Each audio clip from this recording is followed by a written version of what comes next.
Afternoon, everyone. Please be seated. Before we begin any business this afternoon, I have a statement for the House. It has come to my attention that a number of concerning incidents occurred during private members' business this morning, both after the Deputy Speaker took the chair and after the House recessed at noon. I want to make this abundantly clear. The behavior shown by members from both sides this morning was totally unacceptable. We need to treat each other with more respect than what has been shown each other here today. We're all elected by the people of this province to represent them. Here in this chamber, our constituents expect and deserve us to be role models, to set a standard of behavior for all Manitobans to follow. And I want to be very clear, this did not happen this morning. I hope that during the winter break, we will all take time to reflect on our behaviors and contributions in this House. The standard set in 2024 was quite simply not good enough. Manitobans deserve better. I hope members take these words to heart, regardless of our individual views. We all want, at least we all should want, what's best for our constituents. So I'll ask all members to remember during the proceedings this afternoon to be respectful and to be that way when we return again in March. Routine proceedings, introduction of bills. The Honourable Minister of Justice. Thank you, Honourable Speaker. I move, seconded by the Minister of Infrastructure and Transportation, that Bill number 5, the Highway Traffic Amendment Act, Impaired Driving Measures, be now read a first time.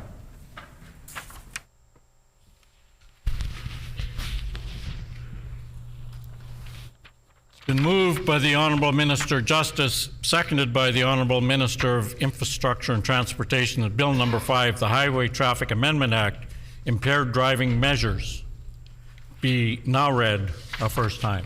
The Honourable Minister of Justice. Honourable Speaker, I'm pleased to introduce Bill 5, the Highway Traffic Amendment Act, Impaired Driving Measures, to the Legislature. The bill amends the Highway Traffic Act to impose new and stronger licensing consequences for drivers convicted of impaired operation-related offences and refusal offences causing bodily harm and death. The amendments will increase the length of the automatic driver's license suspension following a second conviction within 10 years for these offences.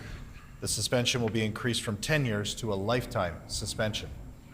The amendments will also require that all drivers convicted of this type of offence will be prohibited from driving with any alcohol in their blood. For the first conviction, the length of prohibition would be 7 years. For a second conviction, it would be, again, a lifetime prohibition.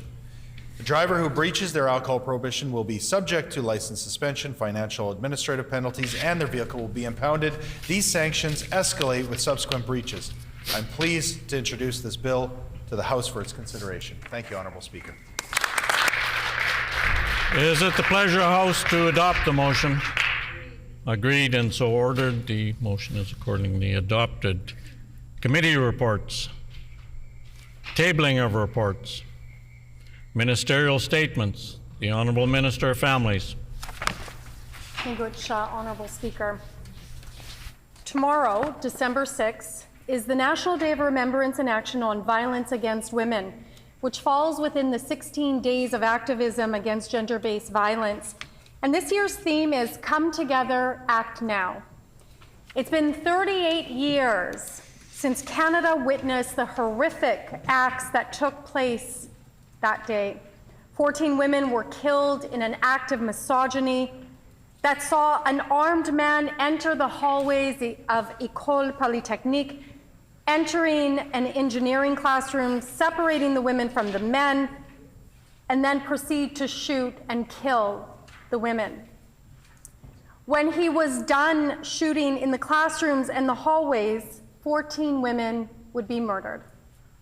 Every year, Canadians remember, and we never forget, and we never get over it.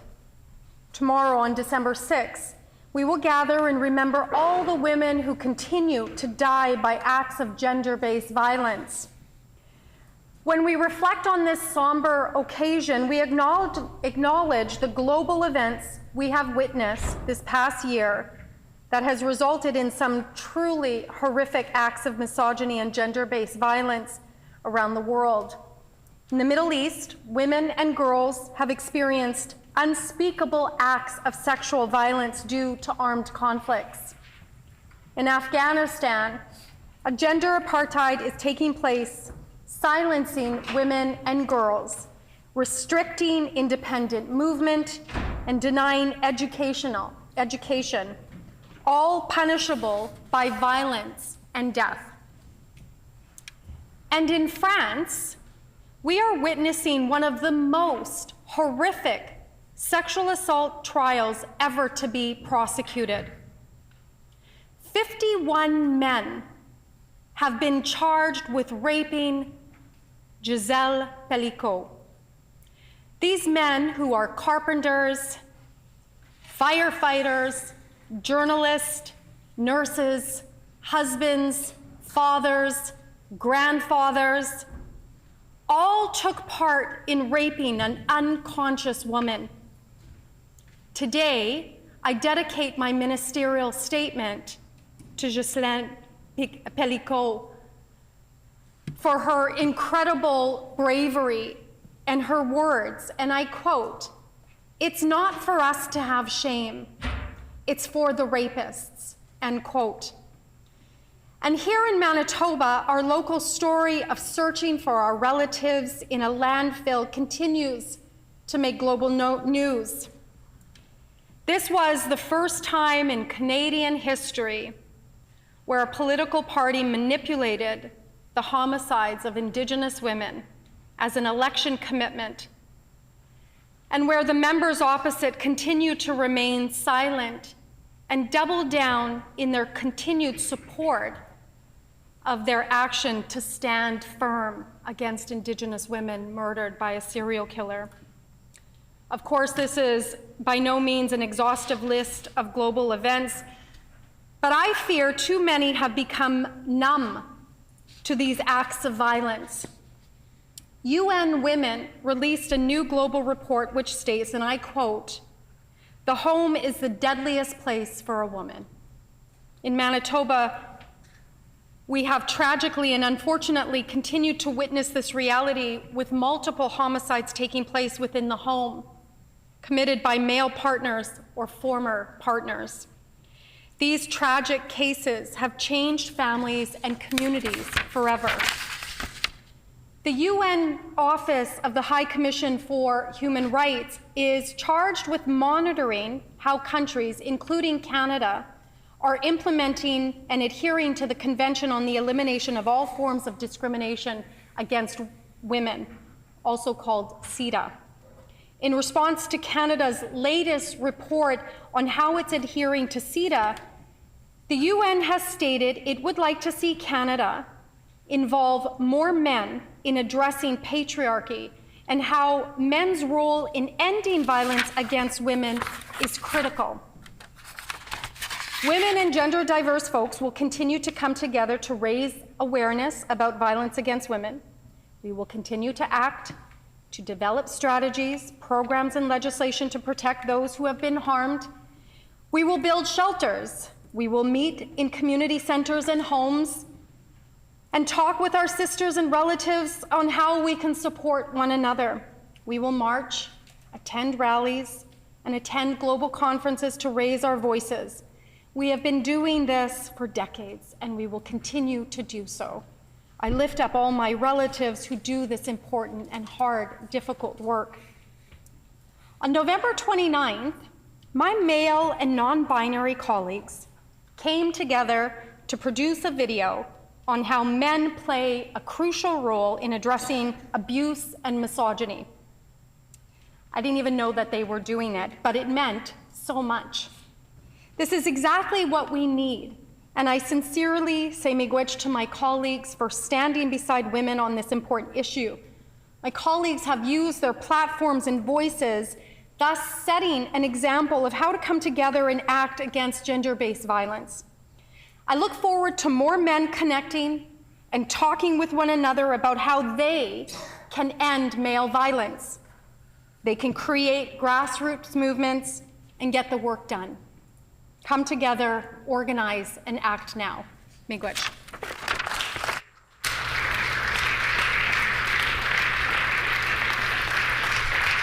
The honourable member for Agassiz. Thank you, Honourable Speaker. December 6th is a significant day in Canada, known as the National Day of Remembrance and Action on Violence Against Women. This day marks the tragic anniversary of the 1989 École Polytechnique massacre in Montreal, where 14 young women were murdered simply because of their gender. The massacre, carried out a gunman who explicitly targeted women, serves as a painful reminder of the ongoing issue of violence against women in Canada and around our world. Femicide is the intentional killing of individuals based on gender-related motivations. It is driven by discrimination against women, girls, and by gender stereotypes and harmful social views. It is the most extreme and brutal manifestation of violence against women and girls. Women and girls are most likely to be killed by those closest to them. In 2023, approximately 51,100 women and girls worldwide were killed by their intimate partners or other family members. It is crucial to recognize that femicide is a universal issue, a global crisis that impacts women and girls in every country and territory. In Canada, Manitoba has the highest provincial rate of femicide. For those families who have been affected by the horrendous actions of femicide, please know that you are not alone. We see you, and we are here to support you in any way that we can. As a woman, a mother, a daughter, a sister, an aunt, this issue is deeply personal to my heart. Women and girls are not powerless. We are not voiceless. We are strong, powerful, and resilient. Discrimination based on race, ethnicity, religion, sexuality, or gender has no place in this world. We all deserve the opportunity to live without fear of harm and without fear of violence. Today and tomorrow, as we mourn the 14 young women from Montreal, we mourn the loss of all women and girls who have been the victim of femicide.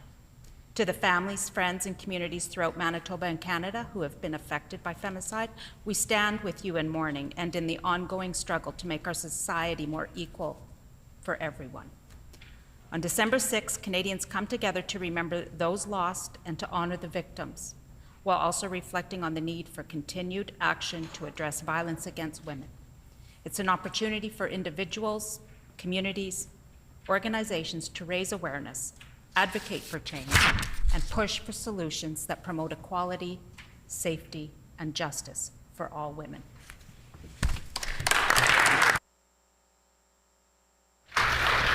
The Honourable Minister of Families. Honourable Speaker, is there leave for a moment of silence? Is there leave for a moment of silence? Agreed and so ordered.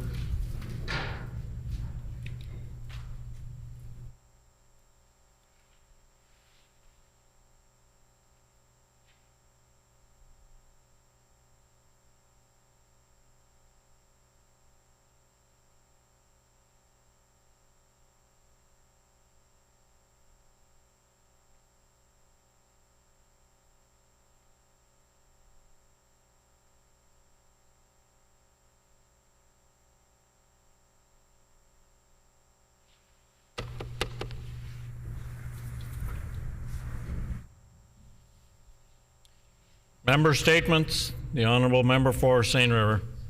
Thank you, Honourable Speaker. 'Twas the day of December 5th, it was quiet like a mouse. all the MLAs were preparing for the holiday open house. The House of the People will open its doors wide, inviting all sorts of visitors inside. Decorations were hung on the staircase with care in hopes that Manitobans would soon be there. The caucus staff were nestled into their beds while visions of visitors danced in their heads. And for us MLAs and ministers alike, we strode through the hallways filled with delight. The preparations were lively and oh so full of spirit, so all of our friends would remember their visit. There were beautiful lights and joyous school choirs, plenty of things for guests to admire. Food was a-cookin', the smell filled in the air. Wherever you went, there were treats to be shared. But soon on the lawn, there arose such a clatter. As the crowds gathered in, what was the matter? The staff all ran down, they flew like a flash. Fearing the worst, they made a mad dash. But soon they arrived at the lobby below and saw with their eyes why the crowd gathered so. For at the front doors, what presence did appear but a black SUV and our most popular premier. He had a huge smile and a twinkle in his eye. Good holiday spirit he did exemplify.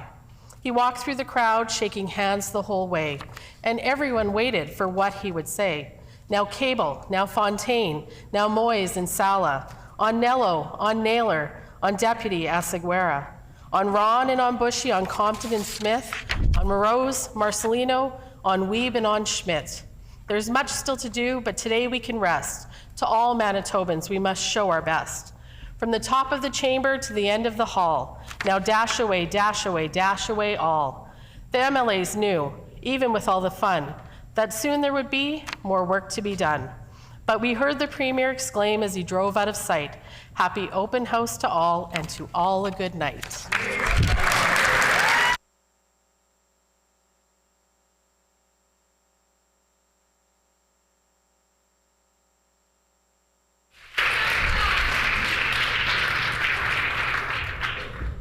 The Honourable Leader of the Official Opposition. Thank you, Honourable Speaker. Honourable Speaker, today I'd like to acknowledge Kyle Taves. In October, Kyle, during National Disability Employment Awareness Month, I had the pleasure of being invited by Kyle to participate alongside him in Take Your MLA to Work Day. It is a day in which we celebrate the contributions that Manitobans with disabilities make to the workforce, encourage more inclusive hiring of Manitobans, and recognize businesses who are utilizing diverse hiring practices, Honourable Speaker. I had the opportunity to meet and visit with Kyle at his workplace and see firsthand the power of community-based employment. The visit included a tour and a visit with his employer, Rudy Friesen of Home Hardware in Beausejour, where Kyle works.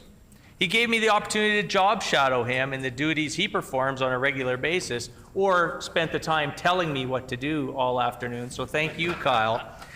Home Hardware is one of many jobs that Kyle has within the community of Beausejour, and for that, Kyle, I want to personally thank you for everything that you do for our community of Beausejour and surrounding area, and I know that the community cherishes that as well.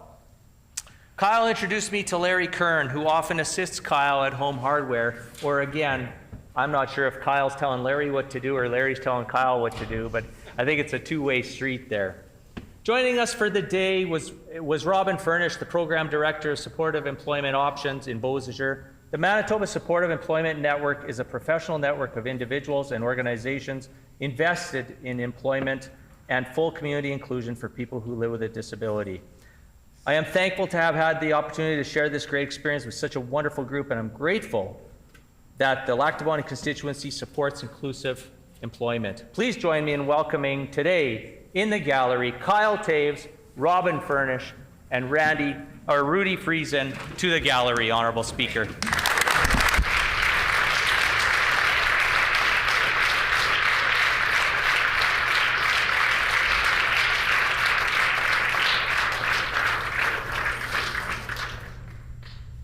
The Honourable Member for Radisson.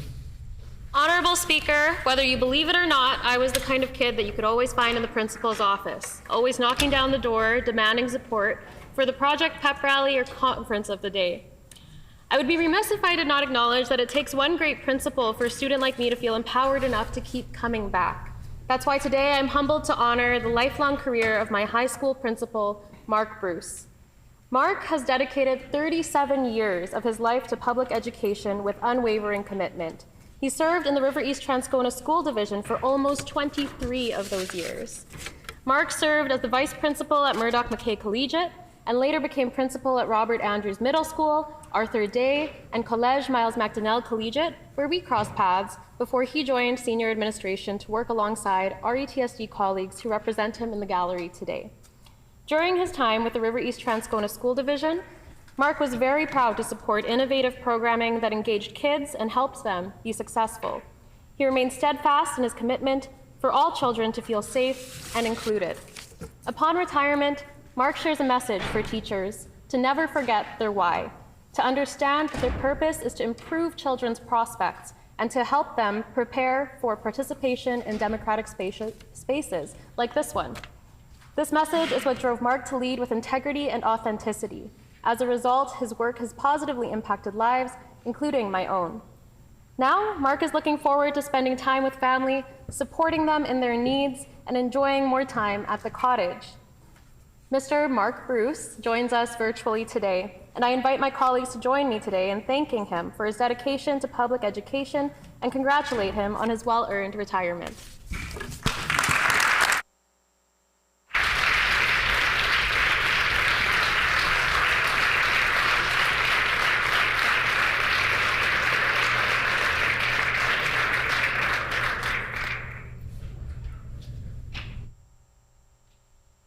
The honourable member for Portage la Prairie.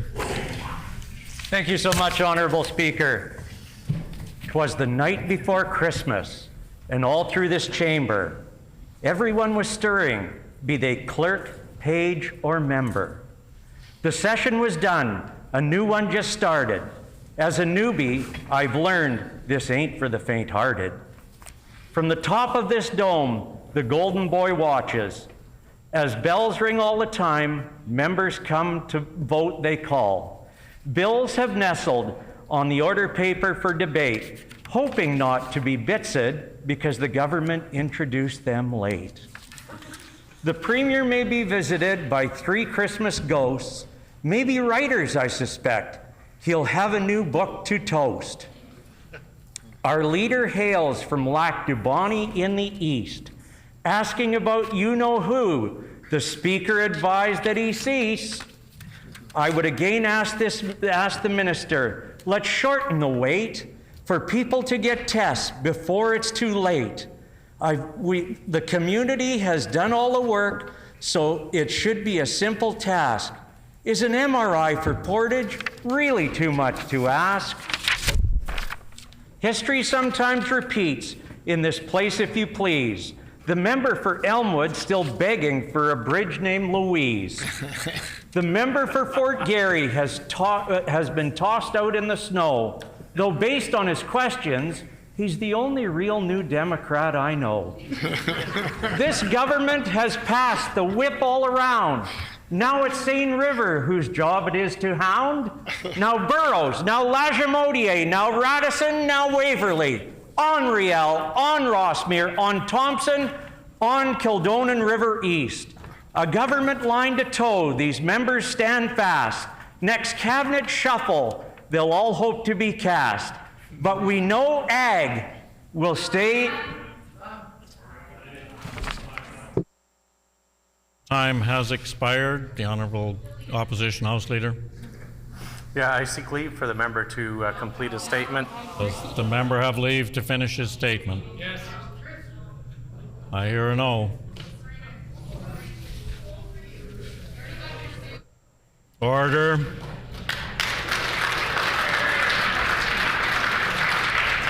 The honourable member for Burroughs. Mabuhay. Filipino-Canadian National Congress has played a vital role in supporting kababayans in Burroughs and beyond. FCNC is a non-profit organization that represents Filipino Canadians through its network of organizations and businesses across Canada. With a mission to represent the Filipino community before the people and Government of Canada, FCNC has been a strong leader in advocating for the needs of Filipino Canadians and the preservation of their cultural values and heritage. I had the honor of attending FCNC Annual Leadership Convention at the Victoria Inn Hotel and Convention Center in September. Under the theme, Strengthening Communities from Coast to Coast to Coast, this event brought leaders together and promoted connections between businesses and organizations. The event was made possible by great leaders like Jeneline Tan, Mary Jane Napolitano, whose tireless efforts have made lasting impacts for the Filipino community in Burroughs. The FCNC is dedicated to providing a high standard of leadership in developing, promoting, and empowering Filipino diaspora in Canada. Through their efforts and hard work, FCNC is building a stronger, united Filipino-Canadian community. I invite my colleagues to join me in thanking FCNC, whose names I would like entered into Hansard for their outstanding contributions to Burroughs and their commitment to preservation of Filipino culture, heritage, and unity. Salamat po.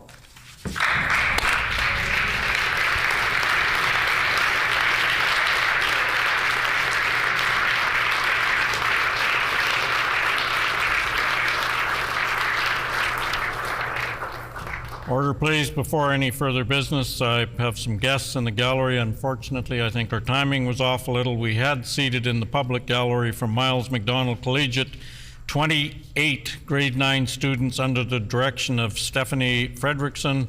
This group was located in the constituency of the Honourable Member for Elmwood. We have seated in the public gallery Tony Liner, Donna Liner from Saskatoon, and they are the in-laws and guests of the Honourable MLA for Southdale.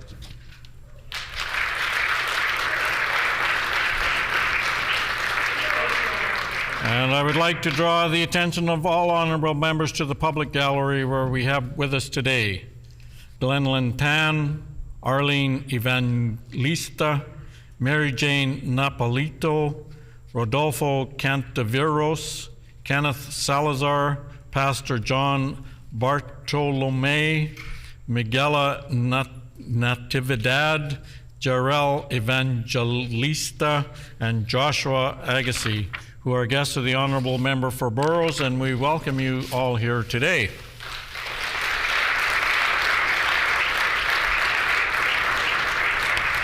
Now I have one more important piece of business and statement to make. I want to take a moment to recognize and celebrate our outgoing Deputy Sergeant at Arms.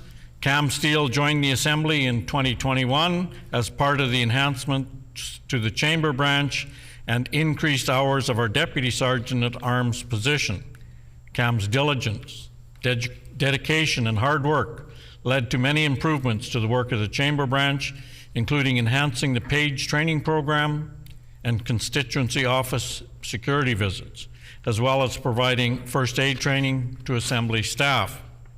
Cam is admired and respected by all Assembly staff, and while we will all miss him greatly, we understand that at this point in his life, retiring from the position he has enjoyed for over the 3 years is the right decision for him. On behalf of myself, the clerk, the Sergeant at Arms, and all Assembly staff, Cam, I want to sincerely thank you for your service to this Assembly. I know how seriously you took your role here, and your dedication was always appreciated. You leave us with a distinguished legacy of service to the citizens of Manitoba. While we wish you all the best as you embark on the next chapter in your life, we do look forward to hearing from you often.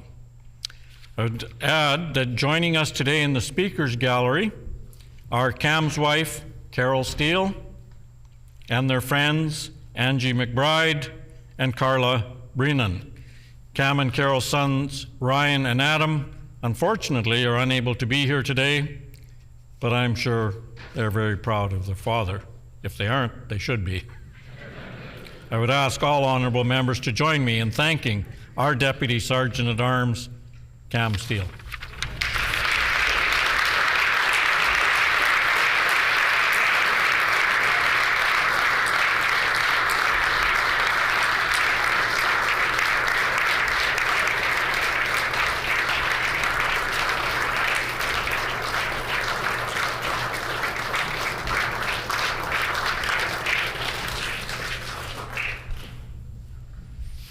Oral questions, the Leader of the Official Opposition. Thank you, Honorable Speaker, and I'd like to say congratulations, Cam, and we are going to miss you, and all the best in what your next journey is going to be all about. On behalf of our PC team, Honorable Speaker, we want to take this opportunity to wish each and every one of MLAs across the way, the members, the staff, all the staff in this great building of ours here in Manitoba, the Legislative Assembly, a very happy Hanukkah, Merry Christmas, happy holidays, and absolutely all the best in 2025. And talking about moving into 2025, we know that towards that final stretch of this year, going into next year, right now we have a record number of Manitobans that are lining up for food banks and Christmas hampers. Poverty is on the rise, so we asked this Premier on the tax holiday that's about to end, 200,000 Manitobans that utilize the public transit are left asking, when does their tax vacation start? The Honourable First Minister. Merry Christmas to one and to all. This is the most wonderful time of year. I wish happy holidays to everybody across the province. And I know that people in every corner of this great land are so generous. So as we gather, may we do so safely, may we do so with a kind heart, and may we keep those less fortunate in mind. Of course, our government is working hard when it comes to the Universal School Food Program, when it comes to a raft of steps to make your life more affordable, to be there to help everyone in our society reach their full potential. I want to lend my voice, of course, to the chorus of those thanking Mr. Cam Steele. Thank you for your service to our country, to our province, and of course to this Legislative Assembly. And on behalf of our team and the people of Manitoba, I wish you all the best in what's next. The Honourable Leader of the Official Opposition on a supplementary question. Thank you, Honourable Speaker. And Honourable Speaker, the Premier warns Manitobans to expect a recession under his watch.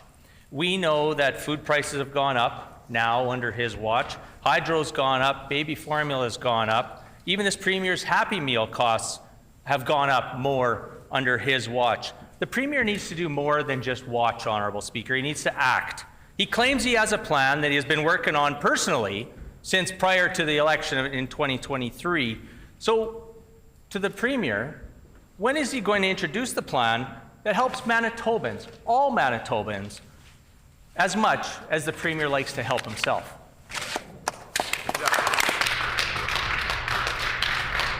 The Honourable First Minister. The plan began on January 1st of this year when we cut the provincial gas tax to zero.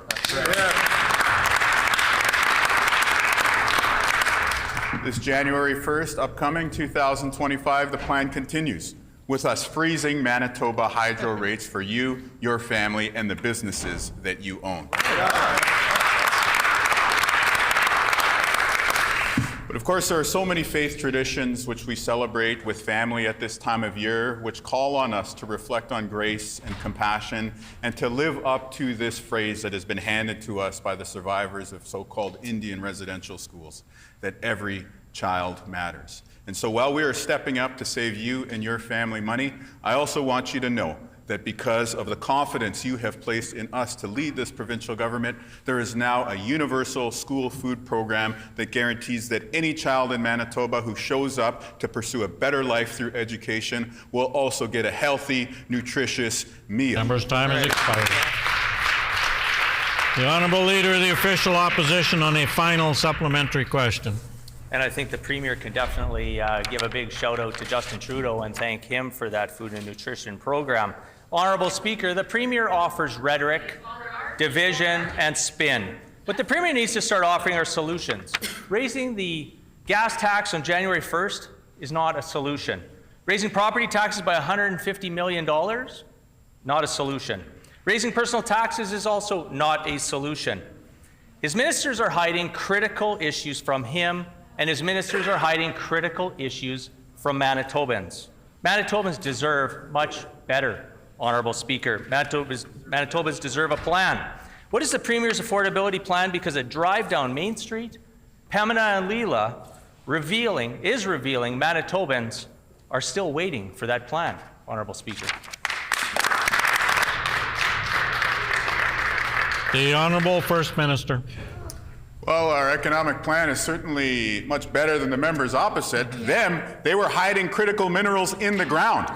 Instead, we're bringing new resource development projects online. We'll see massive investments in renewable energy in the new year when the Indigenous Loan Guarantee Program helps to usher in a new phase of economic empowerment for Indigenous nations. We are going to work with leaders from those communities to ensure that there are jobs in parts of the province where for too long there has been too little opportunity. But we also know that the best economic plan is a strong education plan. And that's why we are so humbled to be able to work for you, the people of Manitoba, to ensure that every single child who shows up for school is going to get a healthy, nutritious, and delicious meal so that they can learn the math, that they can learn the reading, so that they can learn the social skills to build the province of the future that we all want to see for Manitoba. The Honourable Leader of the Official Opposition on a new question. Thanks, Honourable Speaker. Yesterday, the Minister of Families dodged accountability yet once again. She was asked about a report into her toxic leadership. A report into staff in her department feeling intimidated and afraid. And she followed the Premier and dodged accountability. Her staff even tried to spin it that, no, the report was about our government. Honourable Speaker, we all know that there's not a Manitoba alive. Order, please. Minister of Families, come to order, please. The Honourable Leader of the Official Opposition. I'll repeat that, Honourable Speaker. We all know that there's not a Manitoban alive who believes that this partisan minister would sit on a report critical of us. So she can either table that document today or admit that she's suppressing the report that is critical of her. Simple question to the Premier: how does he support a minister whose own department is afraid of her retaliation, Honourable Speaker? The Honourable First Minister. You know, it's such a wonderful time of year when we get to see the joyous looks on the kids' faces as they open their presents. Yep. It's even mildly amusing when we get to watch the member opposite cover himself in red yarn as he tries to connect the various dots of the conspiracy theories that he comes in here to try and spin. But the reality is this. We have an excellent Minister of Families. The report that is being made reference to happened entirely under the time of the members opposite. But if the member opposite wants to talk about toxic leadership, why don't we talk about leadership candidate Wally Dodridge? He says that when it comes to healthcare, that we should go back to these nurses and say, I'm quote, "We're sorry for what we did and make it right," end quote. Does the member opposite agree with this leadership candidate that the PCs need to apologize to health workers in our province? Yes or no? The Honourable Leader of the Official Opposition on a supplementary question. So, Honourable Speaker, once again, people in the gallery and the hundreds of Manitobans that are watching this afternoon are witnessing the toxic, dysfunctional ways of working with individuals that this NDP Premier, Leader of the Canoe government, is doing on a day-to-day basis. We know that Manitobans can't trust the NDP government because they consistently and deliberately mislead Manitobans. Greg Selinger went door to door to door promising that he wouldn't raise taxes, but yet the PST went up. The Premier promised grocery prices would go down. That was 372 days ago. And he said, and he quotes, "If we don't see those savings materialize, then that's what we're going to follow up on, those further steps," end quote. I tabled the article. Prices are high. Just like the minister, the Premier was caught writing fiction. Why is this Premier content with ministers who mislead and misinform Manitobans? for absolute partisan reasons, Honourable Speaker.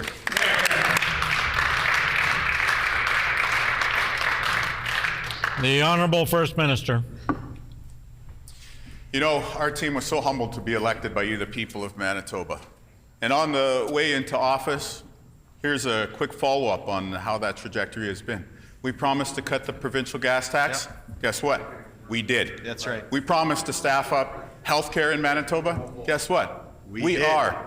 And we said we would take action on grocery prices. Well, you said it. We are. That's right. Of course, this was all concealed within the throne speech that they blocked unnecessarily on a great day for Manitobans to get together. You know, I hope over the holidays they reflect on the tactics that completely lack any sort of strategy. Every day they come in here to delay and delay and delay without making any substantive objections. In fact, the only substance they ever bring here to the House is to our government. They say, these amazing investments in healthcare, these amazing investments in the economy. Why can't you do more of that sooner? Well, good news, we will. 2025.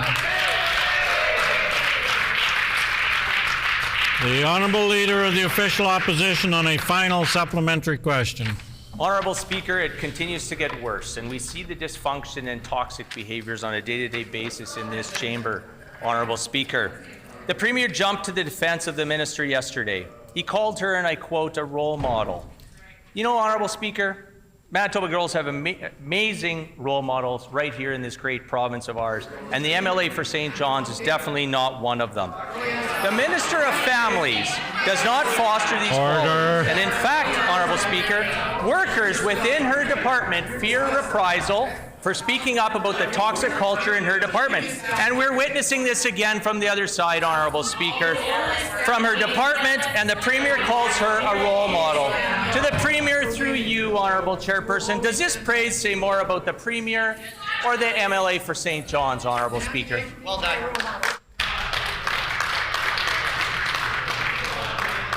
The Honourable First Minister.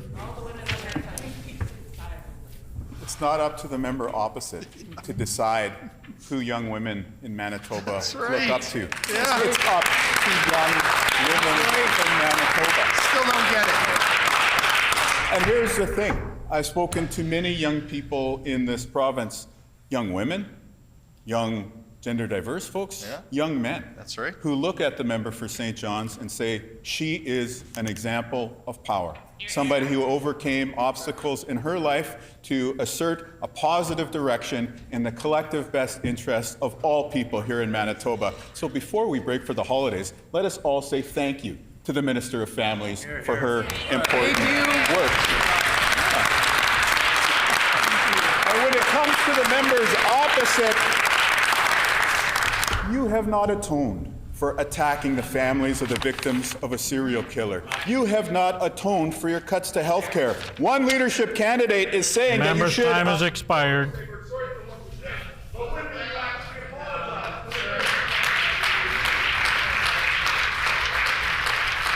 The Honourable Member for Agassiz.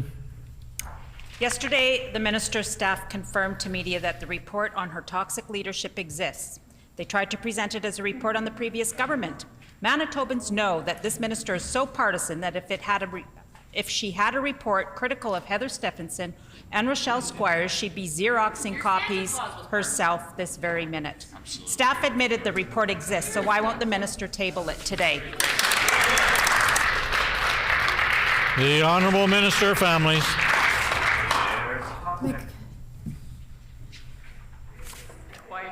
Miigwech, Honourable Speaker. Once again, the member and the leader of the official opposition are getting up in the House and putting just erroneous, infactual facts on the record here.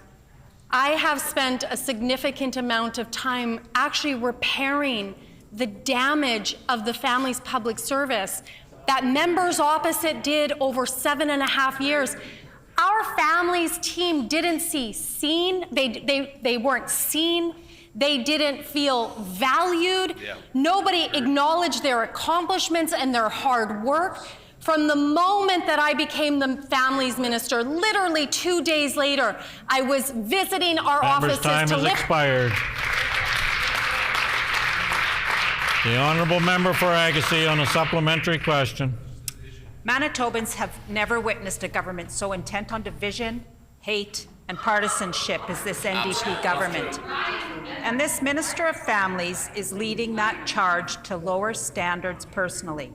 This minister showcases toxic leadership traits each and every day, right here in this House, as do the members hollering across the House right now.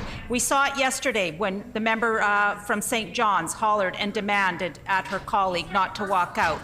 As this minister is so fond of saying, when someone shows you who they are, believe them. If the minister is confident the report isn't about her, why is she suppressing it? The honourable Minister of Families. Honourable Speaker, let me be perfectly clear so that everybody understands this. This report is about the horrible leadership of Heather Stephenson, Kathy Cox, and Rochelle Squires in their roles that they played. Let me just say this, that I have done a lot of work to repair the damage that members opposite did in their failed government. I have met with folks, I've gone to their offices, I've shaked the hands of hundreds of family staff. I've hosted 2 town halls that's seen 1,500 people come on those town halls collectively. I have hosted meetings with whole units to hear directly from our families teams on what they need to ensure that they're doing their work supported. Member's time has expired. The honourable member for Agassiz on a final supplementary question. We're talking about the review of toxic leadership. I table contracts showing the government paid almost $17,000 to hear what anyone on this side of the aisle could have told them for free. The Premier says the minister is a role model. Then it is no wonder there are issues with intimidation and fears of reprisal. That's exactly what she demonstrates. Yesterday, I asked the minister about culture of fear, anxiety, and staff on leave for PTSD. And what was this minister's response? And I quote from Hansard, "Who did it? I did." Why does this minister think she can hide evidence of her failures?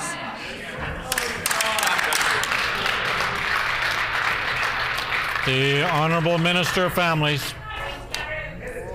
As I said yesterday, the Department of Families has some of the toughest files. We work with families who face the loss of their children. We work with families who have their children apprehended. We work with families that are struggling to get the supports that they needed under the failed government of the PC, former failed government. We are here to support our families team, and I say it every single time that I see them, how much I value them, how much I see them, and how much I honor them for the work that they do day in and day out to come and do that work professionally and in a good way on behalf of all Manitobans. And so to my team, thank you so much. Miigwech. Member's time has expired. The honourable member for Spruce Woods. The NDP acting education minister has put a litany of false and erroneous statements on the record trying to justify this government's decision to delete teacher training standards in the province of Manitoba. A group of academics has published a 45-page report debunking every single one of this minister's claims. I tabled it this morning. The minister claimed that this brings us in line with other provinces. Debunked. She claimed that this is based on research. Debunked. So will the Premier get up and reverse this decision today, or will he fire this debunked acting education minister? Hear, hear.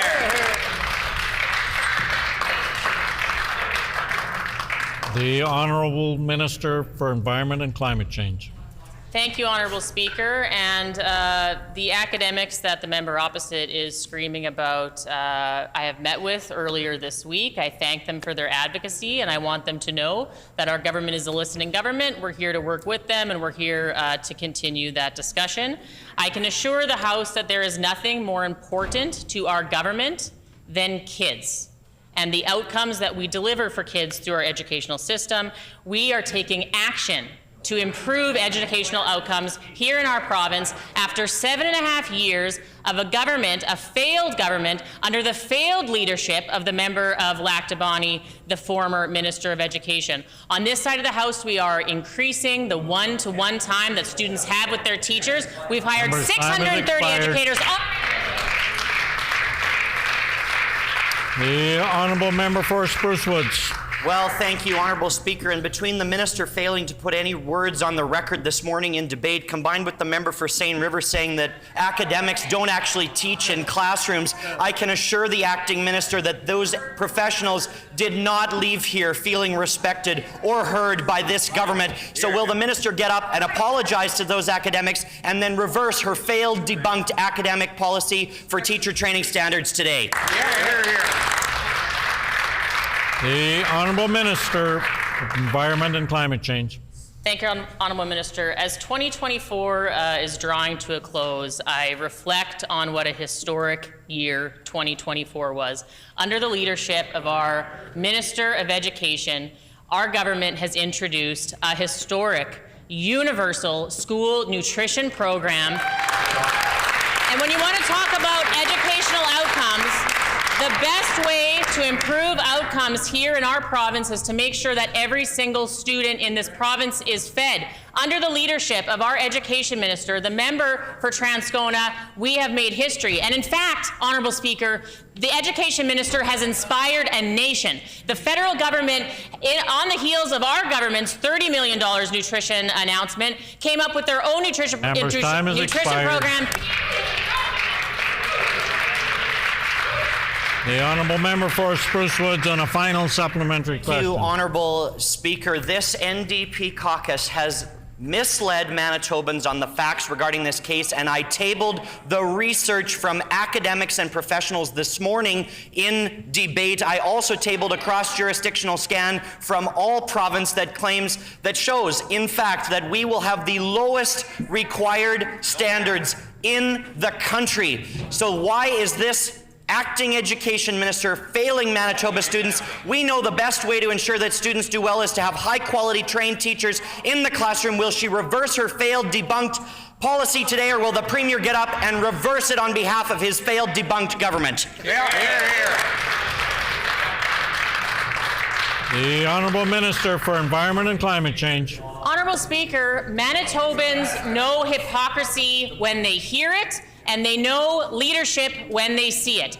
It's quite ironic that the member opposite and his team want to stand up and now pretend that they care about education. Perhaps they should have put that in their election platform, Honourable Speaker, but they did not. Their education platform in the election was to attack vulnerable children, trans and two-spirit children in this province. Their platform was to try to win an election on the back of Indigenous women murder victims. I will take no lessons from any member on that side of the House.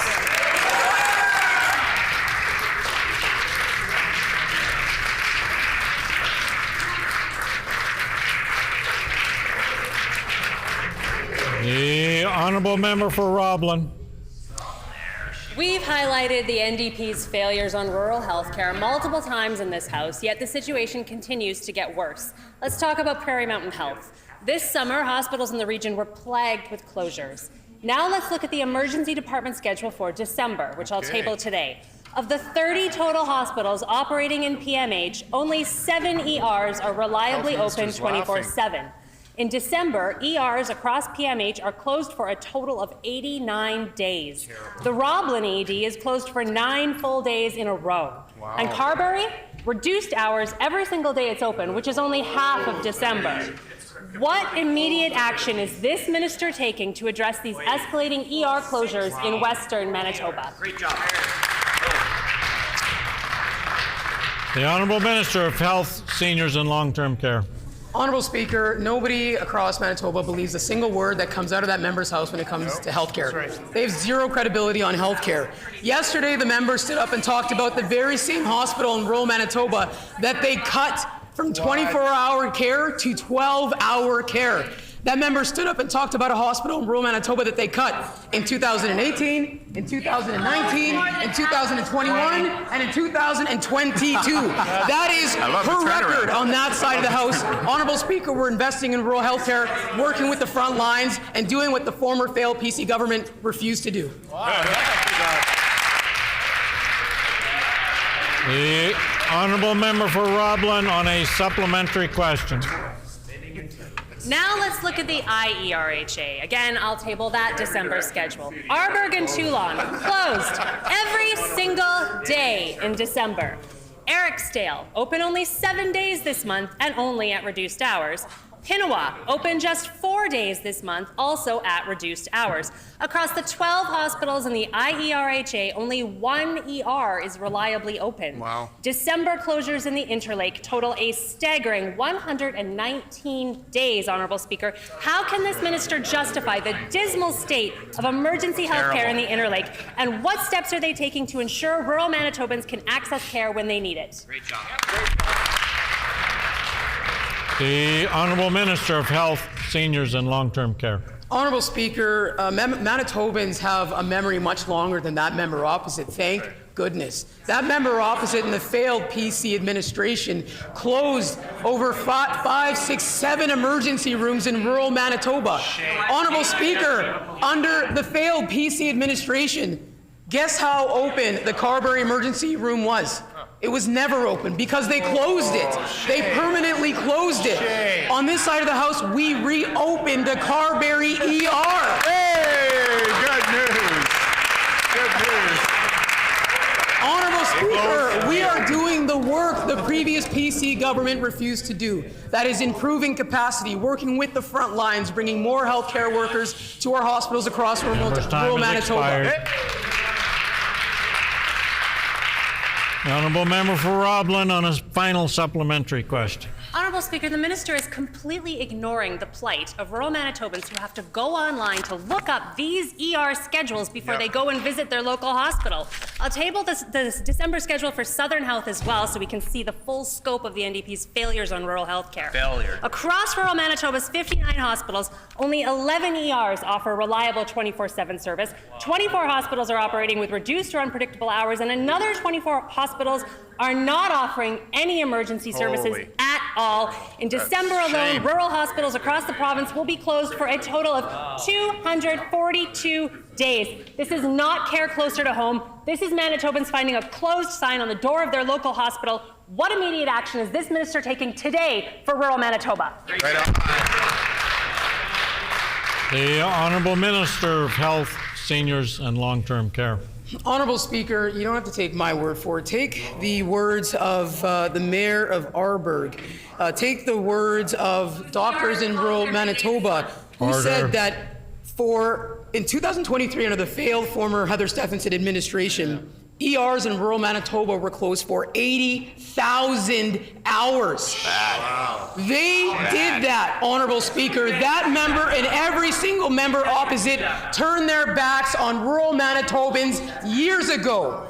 They did that for 7.5 years. We're doing the work of making sure there are doctors and nurses and healthcare aides in rural Manitoba. We're doing the work of making sure there's more care, not less. That member opposite has to stand up and say the one thing they refuse to do. I'm sorry. Member's time has expired. The honourable member for Morden Winkler. Thanks, Honourable Speaker. Yesterday, I asked the Housing Minister to speak with her constituents. Residents and parents of Point Douglas are concerned, and the Minister is clearly not listening. The Winnipeg School Division says they had a seat at the table, yet there's no space for parents who are concerned about the government opening up a public drug injection site across from the high school. Why is the Minister refusing to listen to her parents? Great job. The Honourable Minister of Housing, Addictions and Homelessness. Miigwech, Honourable Speaker. And we are continuing to work and collaborate and consult. We are working on a safety plan for the community. And again, we're not going to take the approach that the former government took. We are working on treatment and recovery. We're working from 4 pillars. So that's prevention. We are feeding kids in school to make sure that they graduate and they have a path to success. We are working from a harm reduction model so that we can make sure that people live so that they can get to recovery. And then we are also working on enforcement. So we're working with the police. We have met with the superintendent of the school division, and we will continue to work on securing the area. The honourable member for Morden Winkler on a supplementary question. Thank you, Honourable Speaker. The Minister has picked supporters and ignored residents that have concerns. The Minister still has time to reverse her decision. She has time to adopt a recovery-focused model. Why is this Minister okay with public drug injection site across from a school when we should be focused on recovery? Great question. The Honourable Minister of Housing, Addictions and Homelessness. Miigwech, Honourable Speaker. And again, our supervised consumption site will include a path to recovery. We need to support folks through a harm reduction model to get them to recovery. So let me tell you a couple. So the former Minister of Mental Health, Sarah Guimard, spoke about supervised consumption sites. She says, I think if they're used in conjunction with strong core services, there can be a place for that. But who silenced them? Heather Stephenson. You know, and then there was another quote. The next year, a former Manitoba police chief said, you know, I'm one that will look at some of the science for this, and I'll continue to explore this and see what the best options for our community are. And who said that? The member from Brandon West.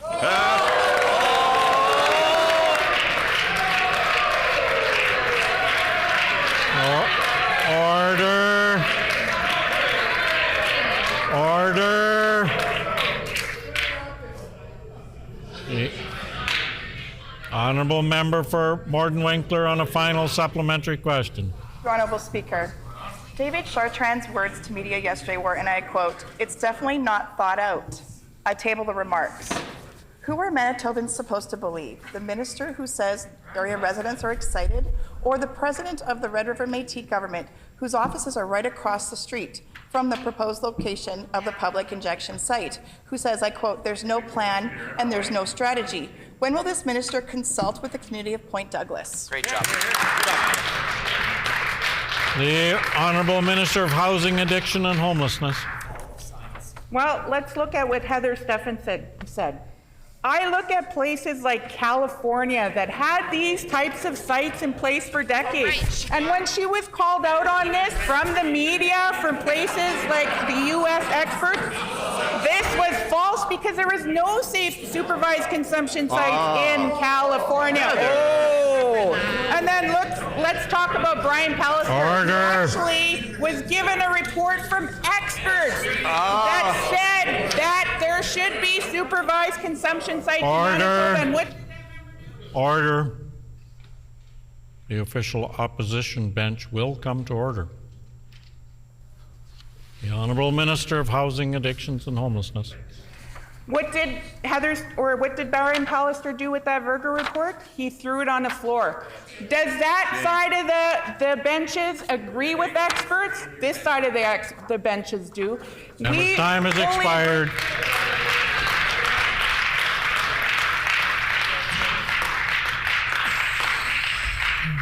The Honourable Member for Kirkfield Park.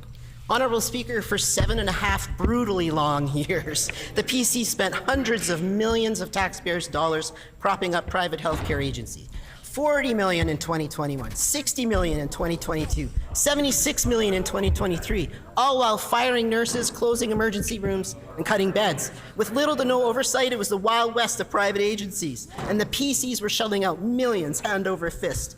But it's time that these agencies play by our rules. Our government's priority is delivering care to patients, not profits to private agencies. Yesterday, the Minister of Health announced an RFP that will help bring these costs under control. Can the Minister please tell the House how this is another step in rebuilding our public health care system?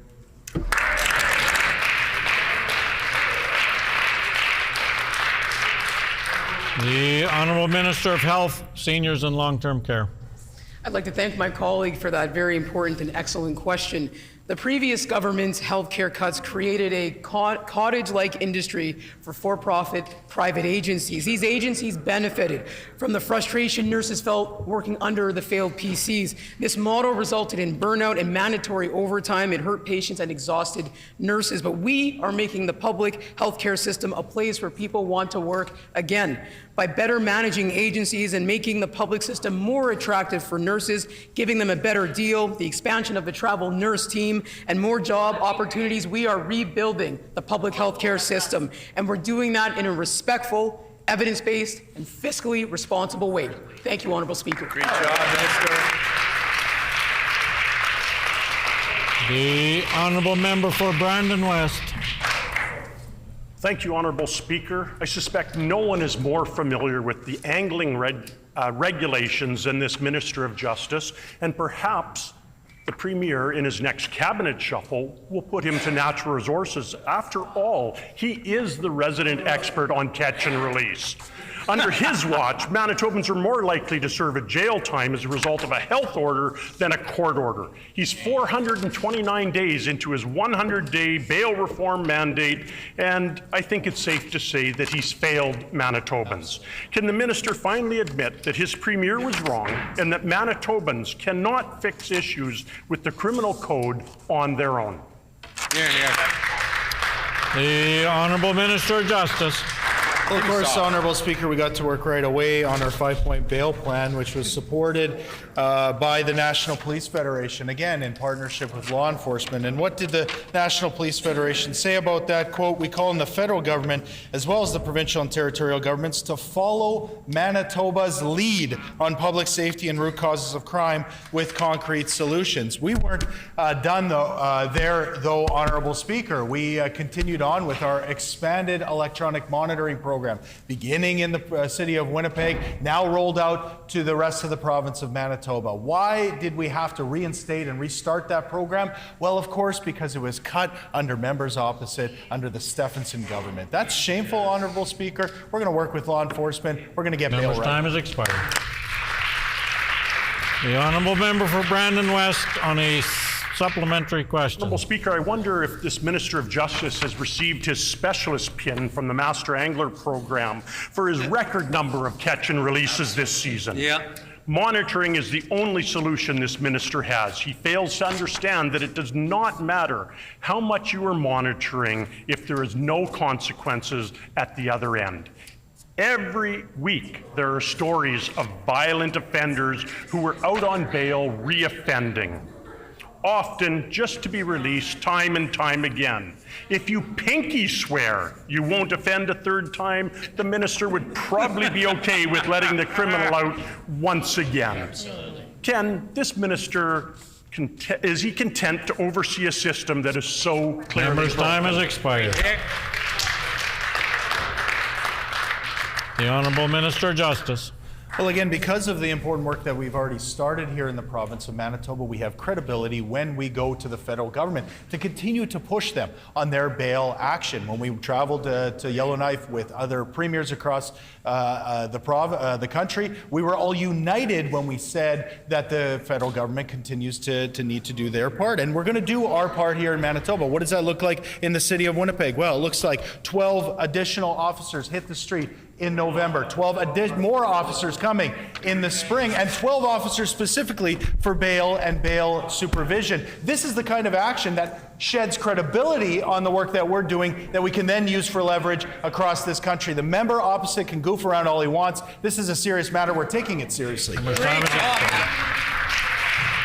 Honourable Member for Brandon West on a final supplementary question. Well, thank you, Honourable Speaker. And this minister is really not much different than the Zoltan machine at a carnival.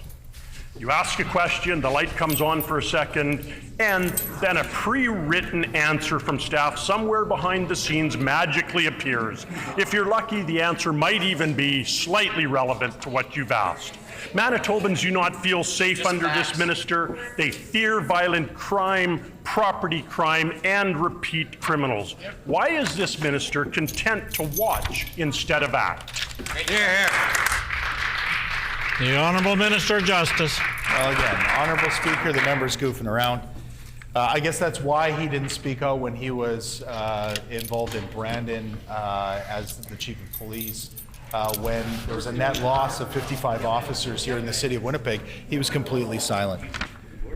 But maybe I'll just share this with the honourable member.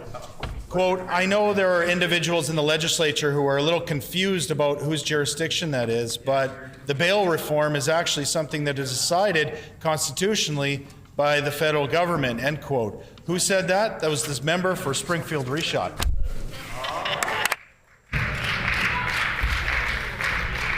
The honourable member for Portage-La Prairie. Honourable Speaker, Thanks, Matt. there are hardworking Manitobans who are right here in Portage-La Prairie who are committed to their community. They show up by helping each other out, signing petitions, attending town halls to help each other. And all they ask is for the minister to listen when they ask for diagnostic medicine in their community. They have even donated $5 million to pay for an MRI in Portage-La Prairie. So I ask this minister to speak directly to the over 4,000 citizens who have signed the MRI petition. Why do their voices not matter? Yep, The Honourable First Minister. Our minister is building a new hospital in Portage-La Prairie and has been there to meet with people in the community, and they will continue to do so. At this time of year, however, though, I believe that it's an important responsibility to speak to you, the people of Manitoba, and to encourage you to rejoice and to engage in the generosity that defines us as the people of Manitoba. The story at the heart of Christmas is one that calls on us to respect the most humble of children in our society. So as we move forward to the year 2025, let's work to ensure that no children are born with preventable illnesses in our community, that every child has a pathway to success, that every kid who is hungry gets food. It's when we work together like that to ensure the next generation has a chance to succeed that we will find our salvation as a species, as a society, and as a province. So I want to take this opportunity to wish everyone out there a Merry Christmas, a Happy Holidays, and all the best in 2025, especially you, Nello.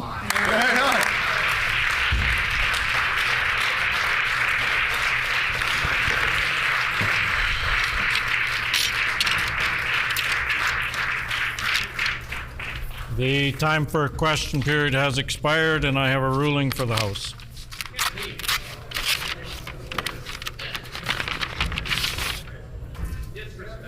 Order.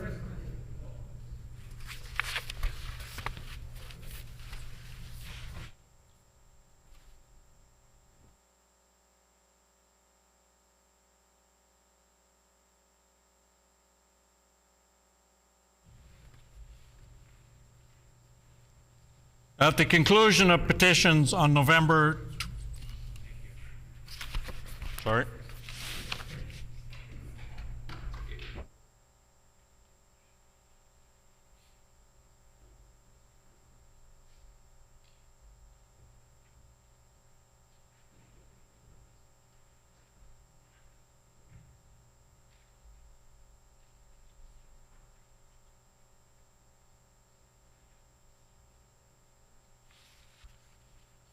At the conclusion of petitions on November 22nd, 2024, the Honourable Opposition House Leader rose on a matter of privilege, alleging that during the Honourable Government House Leader's member statement earlier in the same sitting day, she put words on the record that were part of her ministerial responsibilities and suggested that those comments be redacted from the Hansard transcript.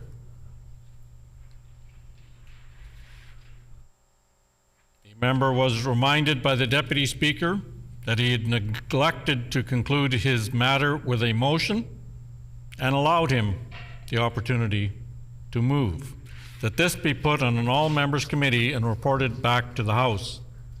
The Honourable Minister of Labour and Immigration spoke to the matter before the Deputy took it under advisement.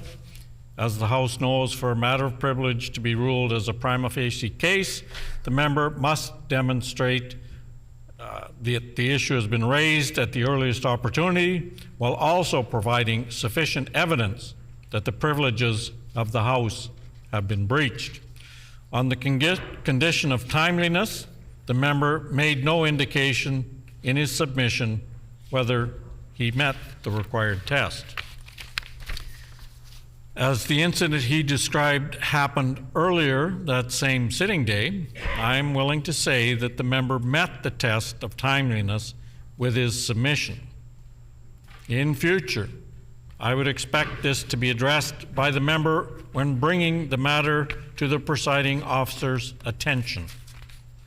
Regarding the second condition of whether a prima facie case was demonstrated, many Manitoba speakers have ruled previously that a matter concerning the methods by which the House proceeds in the conduct of business is a matter of order, not privilege. Joseph Mango states on page 13 in the second edition of Parliamentary Privilege in Canada that allegations, order please, when the speaker is speaking, he expects to be heard in silence. That means members won't be talking.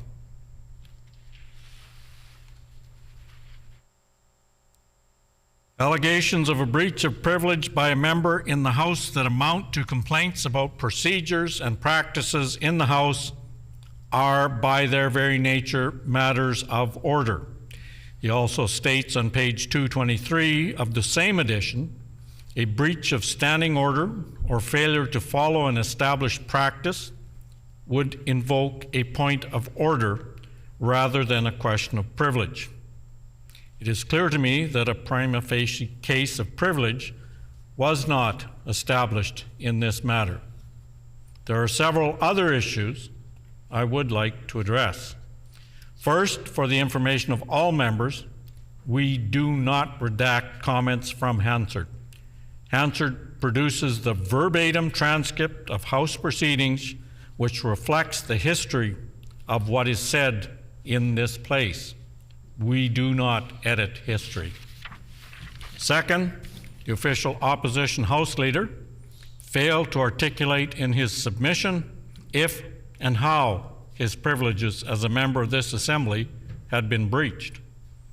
Furthermore, the issue he raised was one that the Deputy Speaker addressed at the time it took place, and upon reading the Hansard transcript of that intervention, had been resolved in a procedurally correct manner.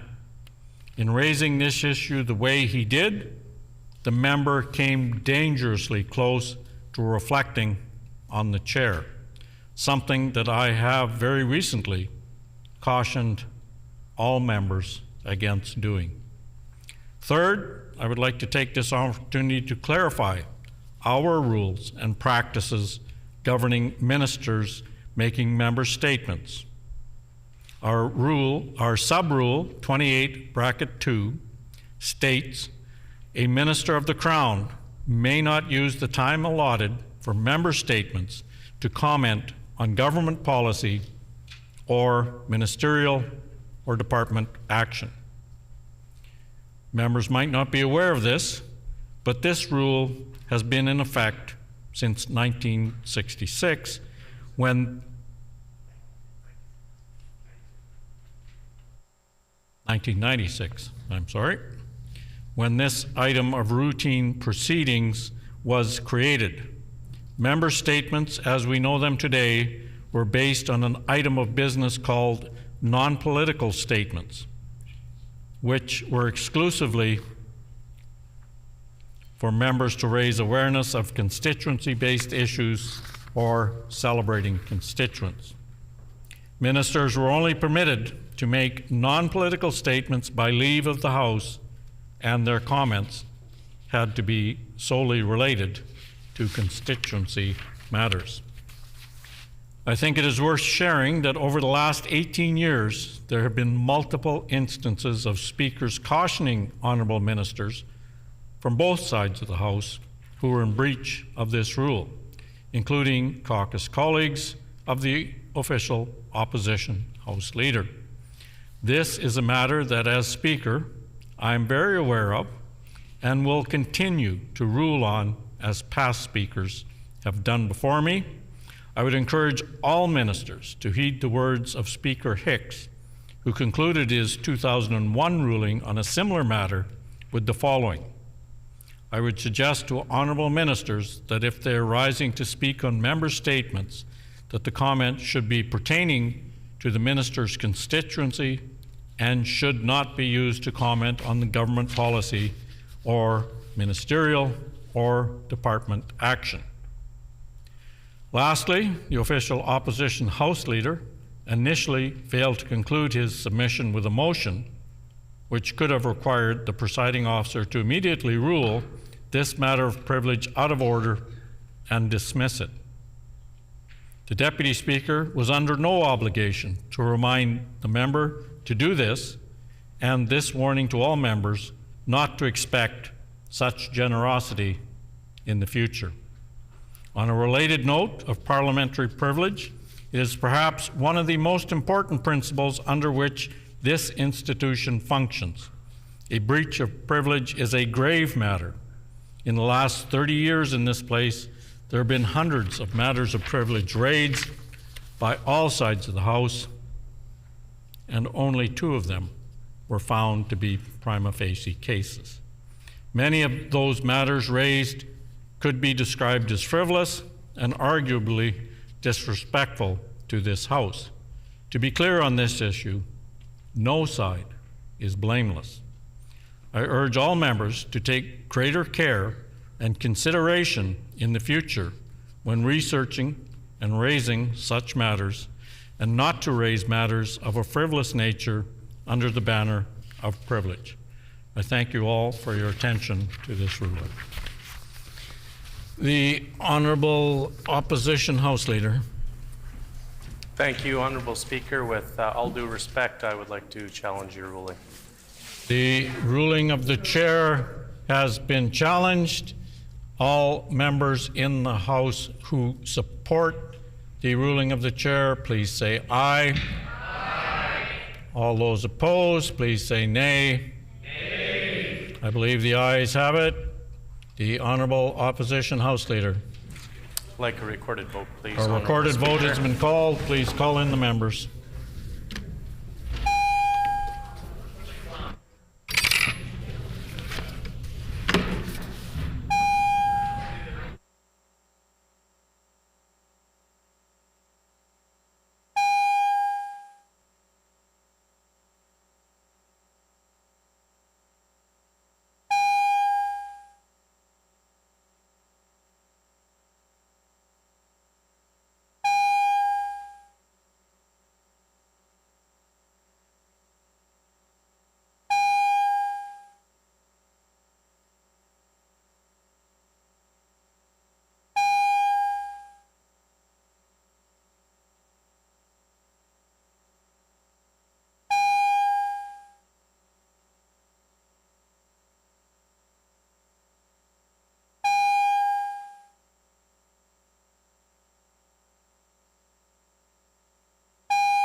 Order, please.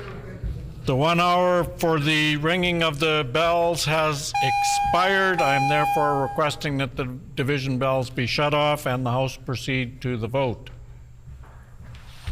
The question before the House is, shall the ruling of the chair be sustained?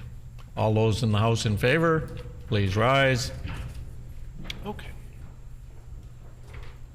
Honorable Mr. Canoe. Honorable Mr. Canoe. Honorable Minister Fontaine. Honorable Minister Fontaine. Honorable Mr. Weeb.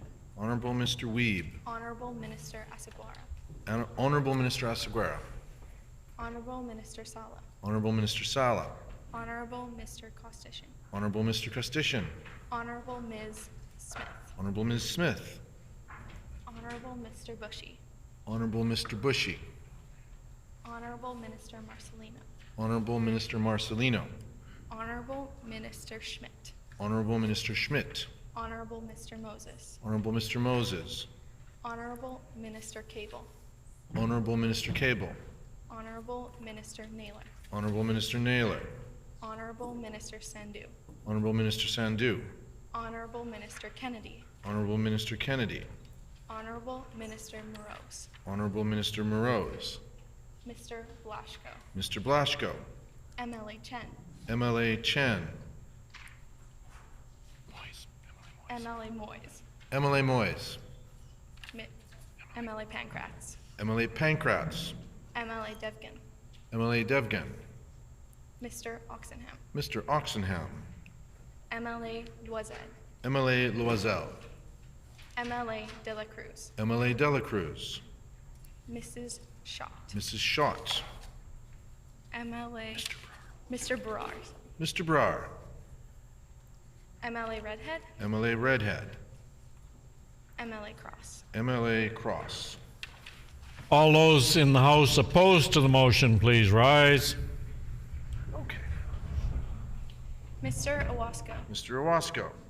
Mr. Johnson. Mr. Johnson. Mrs. Stone. Mrs. Stone.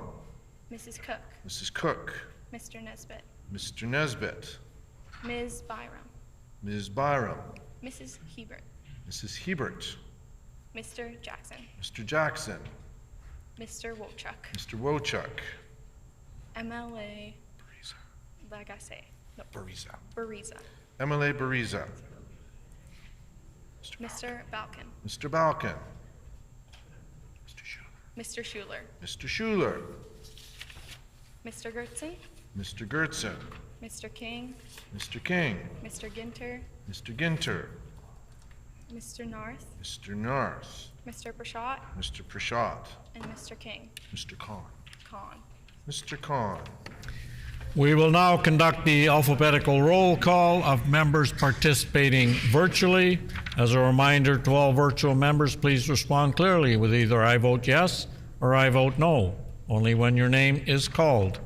I'd also remind members to unmute their mics only when they are recognized and then immediately mute it again once they've declared their vote.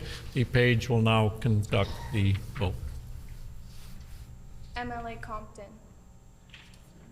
I vote yes. MLA Compton votes yes. MLA Lagasse. I vote no. MLA Lagasse votes no. Mr. Panouk. I vote no. Mr. Pinouk votes no. Honorable Mr. Simard. I vote yes. Honorable Mr. Simard votes yes. Way to go, first time.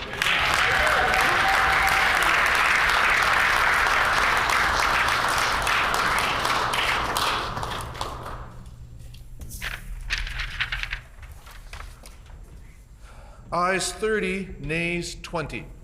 The motion is accordingly passed. The ruling is sustained. Now, a couple of things before we move on. The House is expected to adjourn later today for our winter break. As always, this is a friendly reminder to please remove the contents of your desk before you leave the chamber. Not only do we have Youth Parliament in here later this month, there will also be essential work done on the audio systems that require assembly staff to access members' desks. I'd also encourage everyone to please recycle as much material as possible. The big blue bins here inside the chamber are designated for recycling copies of Hansard only, as these can be reused by Hansard and the Legislative Library. Any other material you would like to recycle may be placed in the larger recycling containers in both of the message rooms located just outside the chamber. Thank you. Now there's a leave request. I have a leave request for the House due to an administrative error on one of the bills currently on notice was given the wrong title. Both Bill 212, currently listed under Introduction of Bills, and Bill 10, currently on the notice paper, are titled as the Residential Tenancies Amendment Act. The second of these two bills to be filed, Bill 10, should have been listed as the Residential Tenancies Amendment Act 2, but it was not. To correct this administrative error, is there leave for the House for the title on Bill 10 to be changed to Residential Tenancies Amendment Act 2? Is there leave? Leave has been granted. The Honourable Government House Leader. On House business. The Honourable Government House Leader on House business. Miigwech, Honourable Speaker. I would like to announce the Standing Committee on Legislative Affairs will meet in camera on Wednesday, December 11th, 2024 at 10 a.m. to consider the appointment process for the Manitoba Ombudsman. It has been announced that the Standing Committee on Legislative Affairs will meet in camera on Wednesday, December 11th, 2024 at 10 a.m. to consider the appointment process for the Manitoba Ombudsman. Now we will go to petitions. The Honourable Member for Turtle Mountain? No. Member for Turtle Mountain. Okay, thanks, Honourable Speaker. Honourable Speaker, I wish to present the following petition. The background of this petition as as follows. Number one, due to evolving scientific evidence that Canadian Cancer Society, CSCS, is now urging all provinces and territories to lower the starting age of breast screening to age 40. Number two, based on off the 2023 treatment standards, it is estimated that screening women annually for breast cancer starting at age 40 will have saved the Canadian healthcare system over $460 million annually. Number three, after non-melanoma skin cancers, breast cancer is the most common form of cancer among Canadian women. 1 in 8 Canadian women will be diagnosed with breast cancer during their lifetime, and 1 in 36 will die from it. This is 30,500 diagnoses and over 5,500 deaths every year, and 84 diagnoses and 15 deaths every day. Number four, early detection of breast cancer will lead to a better outcomes in patients. This is better odds for survival and less severe cases.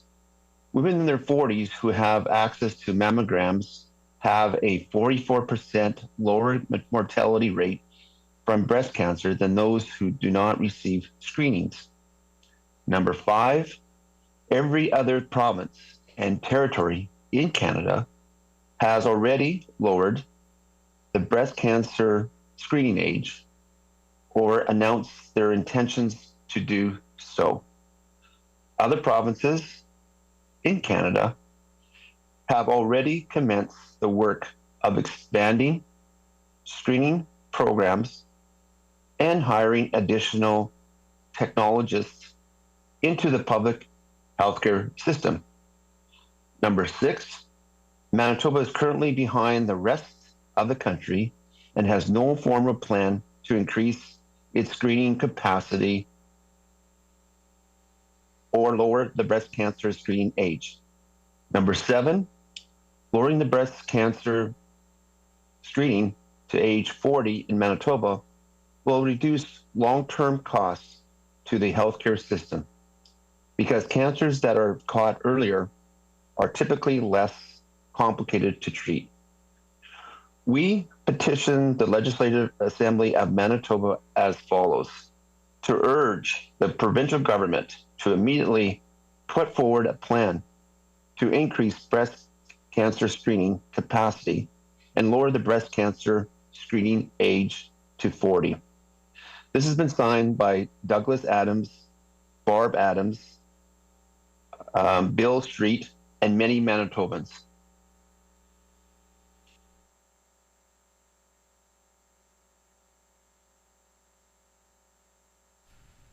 The Honourable Leader of the Official Opposition. Thank you, Honourable Speaker. I wish to present the following petition to the Legislative Assembly. To the Legislative Assembly of Manitoba, the background to this petition is as follows. Number one, the federal government has mandated a consumption-based carbon tax with the stated goal of financially pressuring Canadians to make decisions to reduce their carbon emissions. Number two, Manitoba Hydro estimates that even with a high-efficiency furnace, the carbon tax is costing the average family over $200 annually, even more for those with older furnaces. Number three, home heating in Manitoba is not a choice or a decision for Manitobans to make. It is a necessity of life with an average of almost 200 days below 0 degrees Celsius annually. Number four, the federal government has selectively removed the carbon tax off of home heating oil in the Atlantic provinces of Canada, but has indicated that they have no intention to provide the same relief to Manitobans heating their homes. Number five, Manitoba Hydro indicates that natural gas heating is one of the most affordable options available to Manitobans, and it can be cost prohibitive for households to replace their heating source. Number six, premiers across Canada, including in the Atlantic provinces that benefit from this decision, have collectively sent a letter to the federal government calling on it to extend the carbon tax exemption to all forms of home heating with the exception of Manitoba.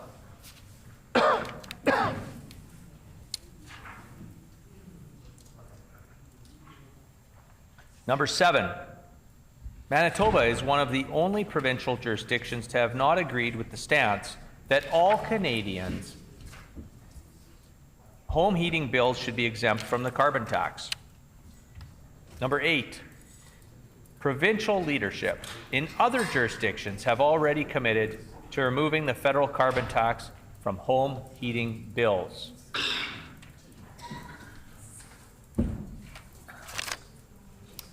We petition the Legislative Assembly of Manitoba as follows: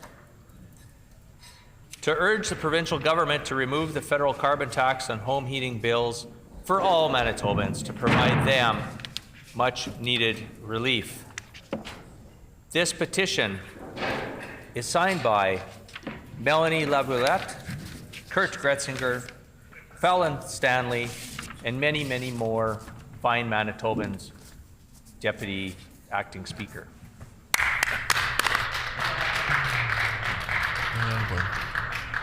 The member for Selkirk. Thank you, Honourable Deputy Speaker. I wish to present the following petition to the Legislative Assembly of Manitoba.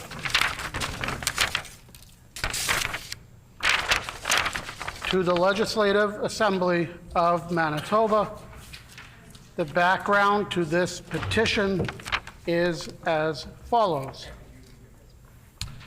Number one, ensuring that teachers have a robust background in the subjects they teach is essential for maintaining high-quality education and fostering well-rounded learning experiences for all Manitoba students. Number two, the recent amendments by the province of Manitoba to the Teaching Certificates and Qualifications Regulation under the Education Administration Act have significantly lowered the standards for subject area expertise required for teacher certification. Number 3, these amendments eliminated all subject area requirements for teacher certification, including major and minor teachable subjects and subject-specific requirements for early middle years streams. 4, specifically, the amendments removed senior years credit requirements in an approved teachable major and minor. Early middle year credit requirements in an approved teachable major and minor. And early middle years credit requirements for specific subjects including math, physical or biological science, English or French, and history and or geography. Number 5, key stakeholders such as parents, post-secondary educators, outside the faculties of education, and business partners were not consulted about the changes.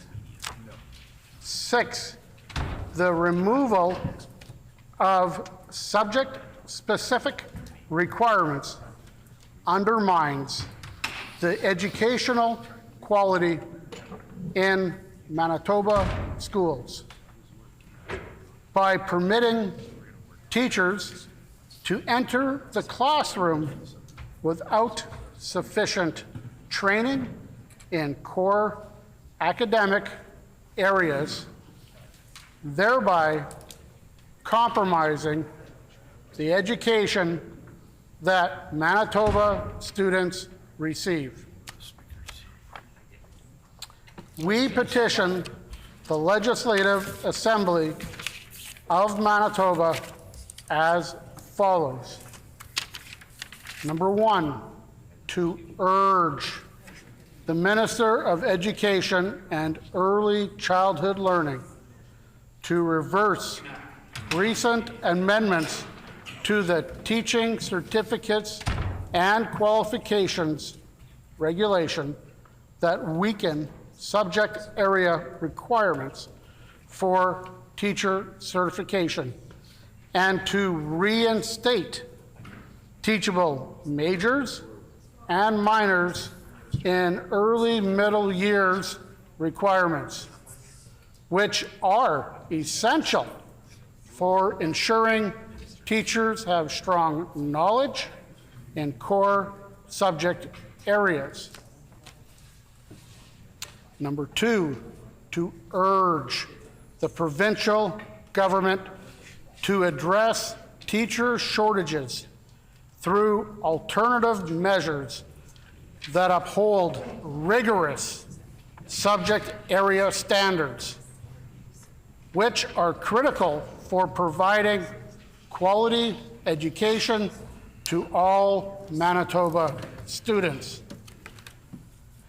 This petition has been signed by Melanie O'Gorman, Stefan Dodds, Philippe Crean, and many, many more fine Manitobans.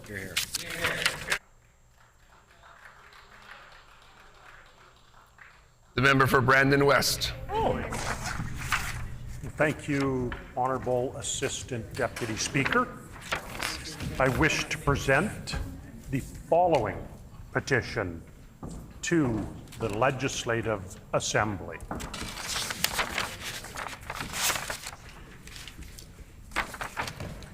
To the Legislative Assembly of Manitoba. The background to this petition is as follows. Number one, over 25,000 vehicles per day cross the Louise Bridge, which has served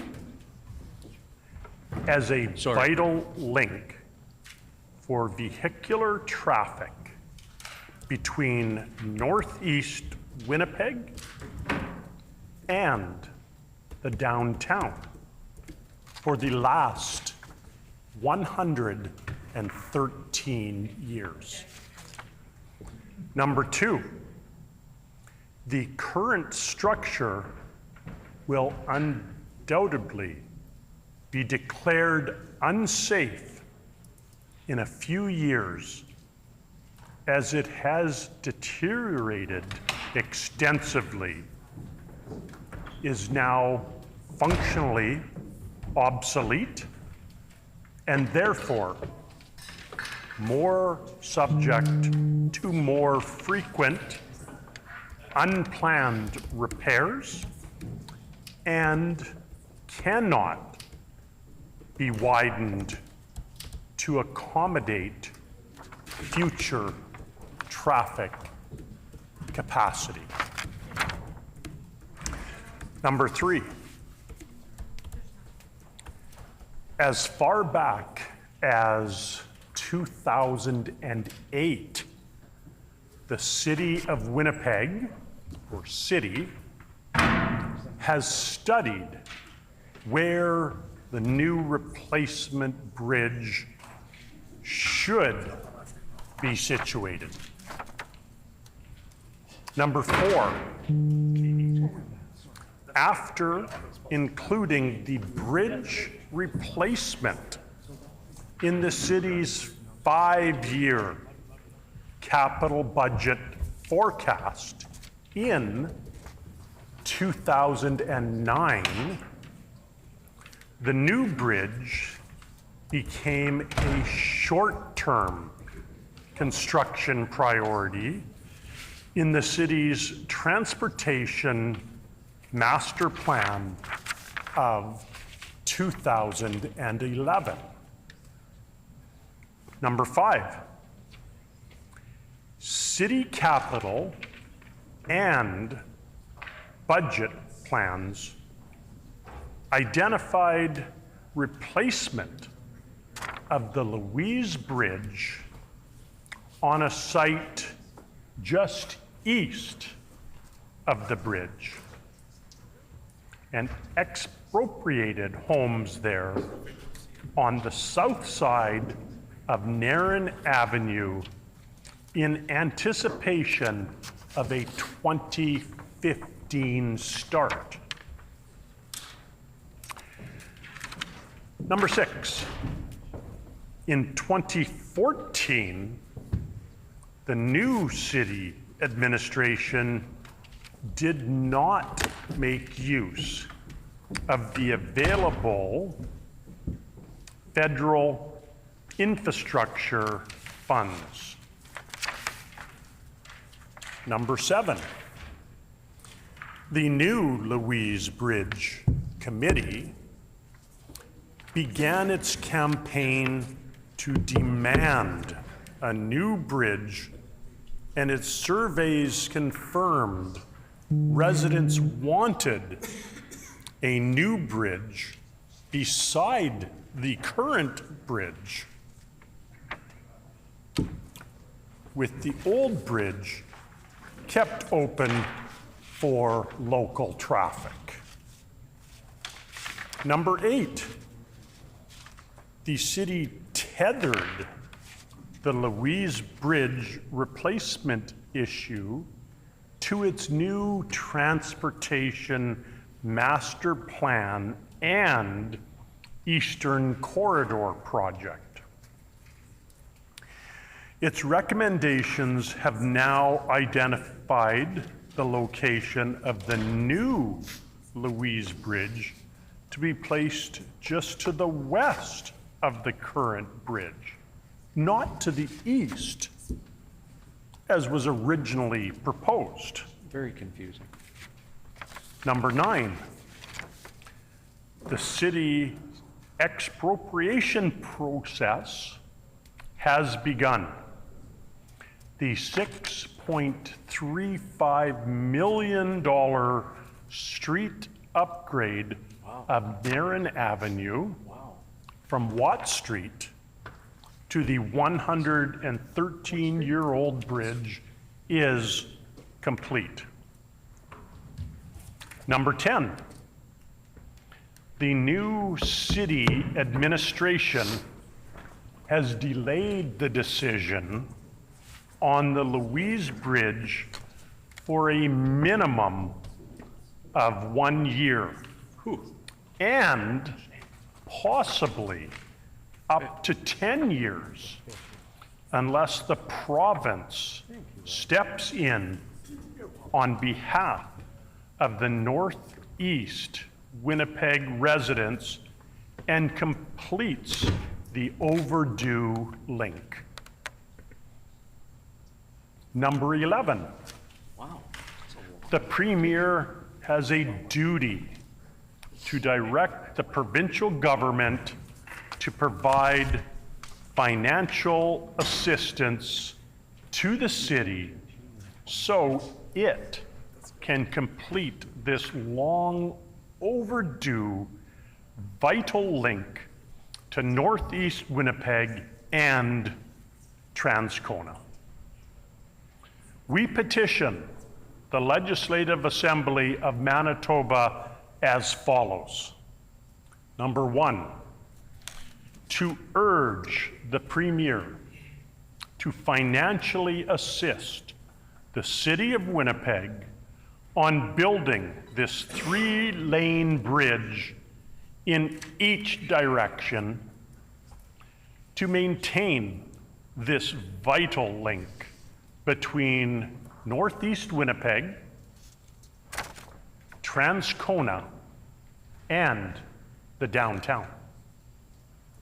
Number 2, to urge the provincial government to recommend that the City of Winnipeg keep the old bridge fully open to traffic while the new bridge is under construction.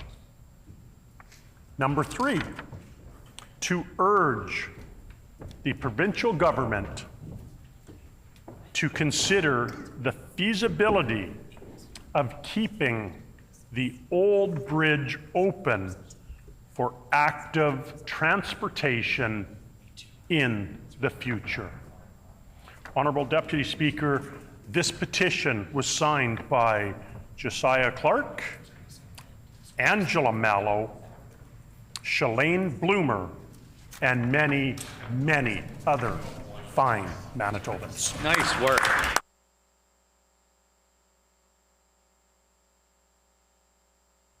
The member for Portage-La Prairie. Thank you so much, Honorable Deputy Speaker.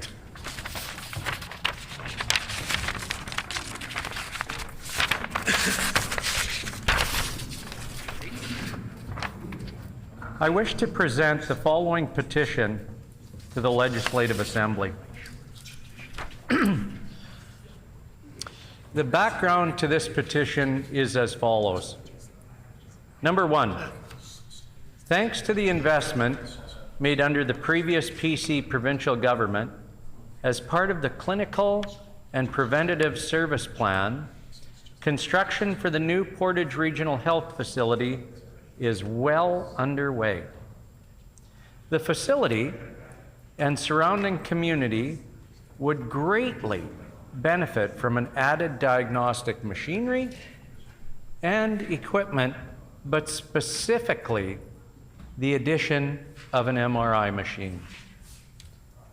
Number 2, an MRI machine is a non-invasive medical imaging technique that uses a magnetic field and computer-generated radio waves to create detailed images of organs and tissues in the human body.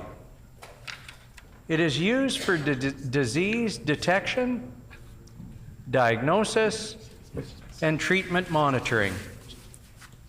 Number 3, Portage La Prairie is centrally located in Manitoba, and it's on number 1 highway in the Southern Health Santé Sud Health Authority.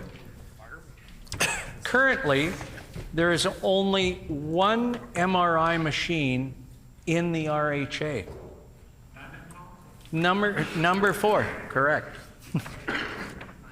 An MRI machine located in the Portage Regional Health Facility will reduce transportation costs for patients, as well as reduce the burden on stretcher service and ambulance use. It will bring care closer to home and reduce wait times for MRI scans across the province. Number 5, located around Portage La Prairie are Dakota Teepee, Dakota Plains, Sandy Bay, and Long Plains First Nations. Indigenous peoples in Canada disproportionately face barriers in access to service and medical care. An MRI machine located in the Portage Regional Health Facility will bring care closer to their home communities and provide greater access to diagnostic testing. Number 6, located in close proximity to the new Portage Regional Health Facility is the Southport Airport. This aerodrome has a runway length that is more than adequate to support medical air ambulance services. This would provide the opportunity to transport patients by air from more remote communities to access MRI imaging services. Number 7, the average wait time for Manitobans to receive an MRI scan is currently 6 to 8 months. Having an MRI machine in the Portage Regional Health Facility will help reduce these wait times for patients and provide better care sooner.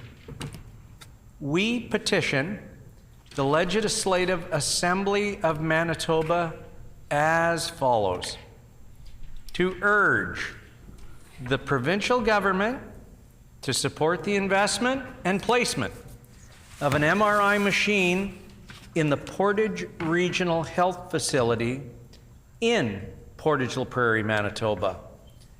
This is signed by Cecile Boris, Richard Egan, Christopher Kitchen, and many, many more Manitobans. Thank you so much.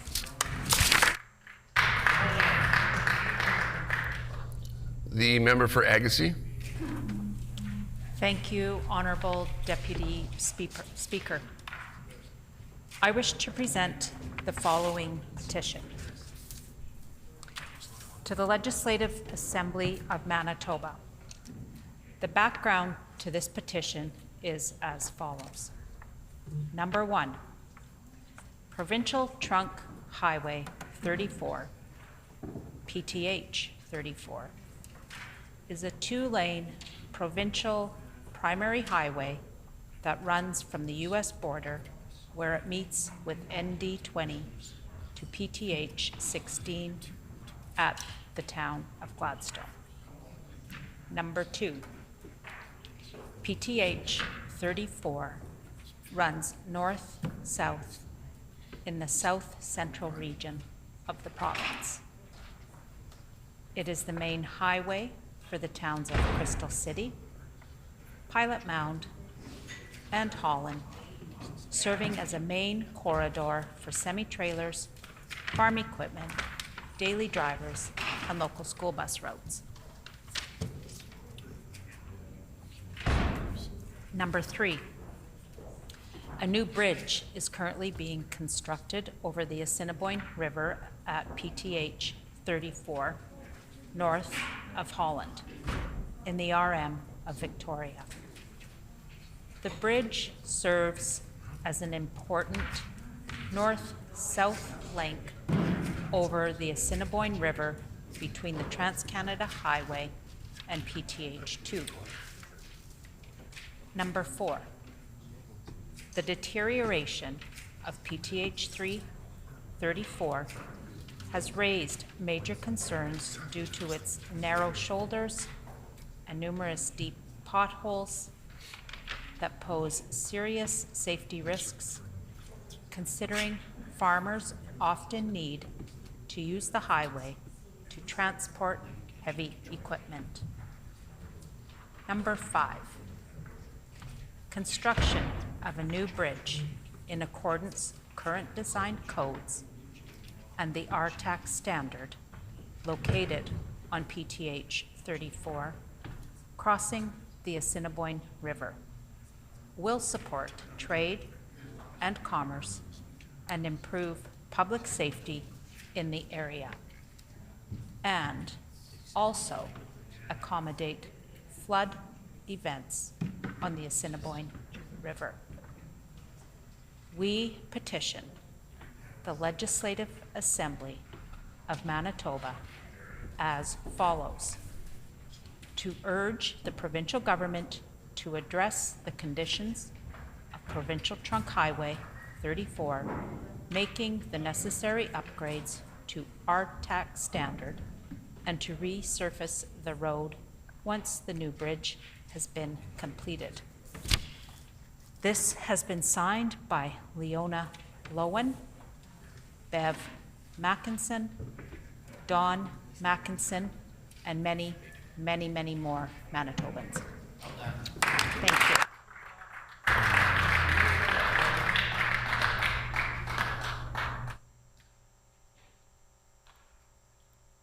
The member for Roblin.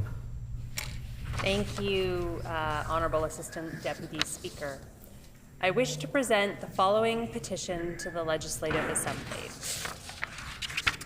The background to this petition is as follows.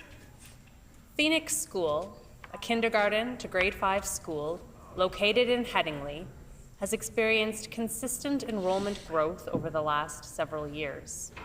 Enrollment is expected to reach 275 students in the next 2 years. Because the school is now over capacity, the school division has had to install portable classrooms on site as of fall 2024. For several consecutive years, the top capital priority of the St. James Assiniboia School Division has been the renovation and expansion of Phoenix School. In 2022, the Phoenix School expansion and renovation project was approved to proceed to the design phase. The project included, among other amenities, a new gymnasium, 2 new classrooms, a multi-purpose room, and room for 74 childcare spaces. In June 2024, the school division received notice from the provincial government that the project has been deferred. There is no guarantee if or when the project will move forward. There are currently hundreds of children on a wait list for childcare in Headingley. The daycare operator in Phoenix School has been told that they will continue to have space within the school for the 2024-2025 school year only. that further expansion of childcare space within the school is not possible, and that space may be reduced moving forward due to the shortage of classrooms. If new space is not constructed as planned, many families may be left without childcare. It is critical that the expansion and renovation of Phoenix School proceed as planned in order to support the needs of students, teachers, and families in the growing community of Headingley. We petition the Legislative Assembly of Manitoba as follows: to urge the provincial government to proceed with the planned renovation and expansion of Phoenix School without further delay. And this petition is signed by Chelsea Kilfoyle, Adironki Taiwu, Eugene Hernandez, and many, many other Manitobans.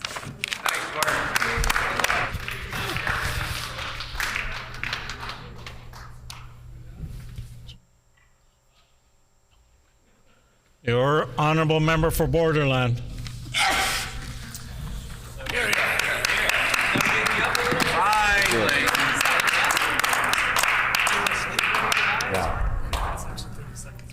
That was good for the nerves.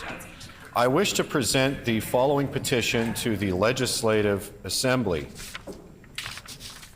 To the Legislative Assembly of Manitoba. The background to this petition is as follows. 1. Due to evolving scientific evidence, the Canadian Cancer Society is now urging all provinces and territories to lower the starting age for breast screening to 40. 2, based off 2023 treatment standards, it is estimated that screening women annually for breast cancer starting at age 40 will save the Canadian healthcare system $460 million annually.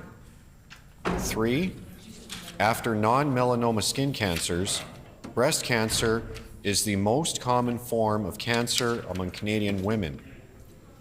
1 in 8 Canadian women will be diagnosed with breast cancer during their lifetime, and 1 in 36 will die from it.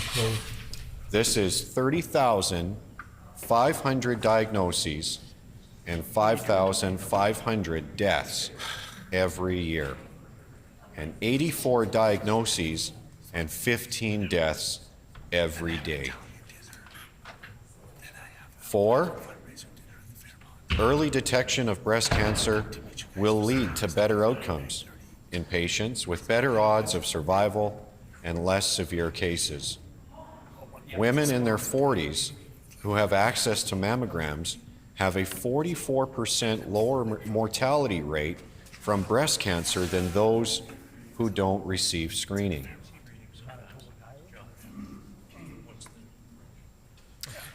5, every other province and territory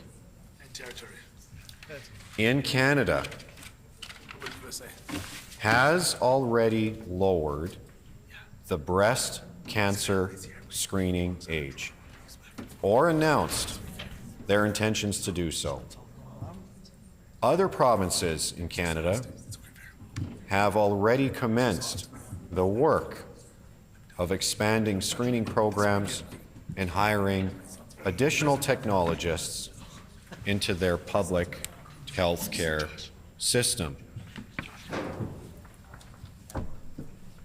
6, Manitoba is currently behind the rest of the country and has no formal plan to increase its screening capacity or lower the breast cancer screening age.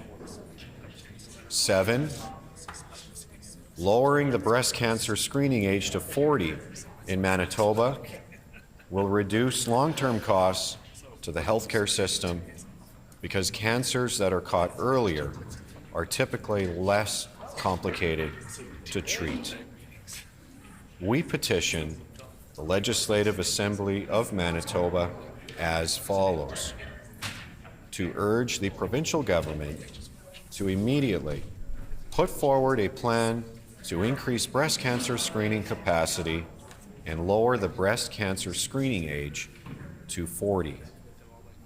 This petition has been signed by Beverly Clarkson, Wanda Rolozem, BJ Checkley, and many, many Manitobans. The honourable member for Morden Winkler. Thank you, Honourable Speaker. I wish to present the following petition to the Legislative Assembly. To the Legislative Assembly of Manitoba. The background of this petition is as follows. Number one, between 2011 and 2021, Morden's population grew by an impressive 27%, outpacing the national average by 16% according to Statistics Canada.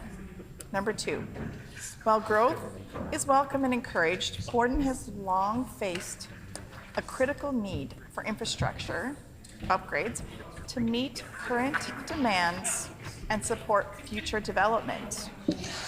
Number three, Morden's wastewater system has operated beyond capacity for years, prompting the province in 2019 to halt property subdivisions due to insufficient wastewater storage.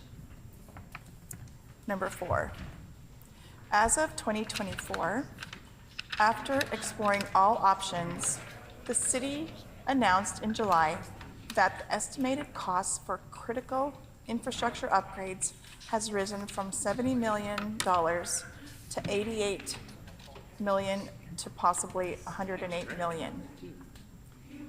Number five, these revised estimates have leave Morden with a significant funding shortfall of $13 to $33 million.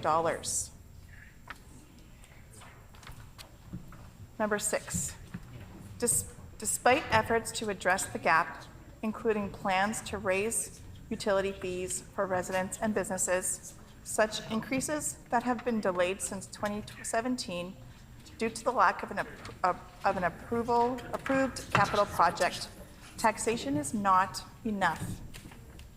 Number seven, the lack of wastewater capacity has severely impacted economic activity and growth in Morden and surrounding communities.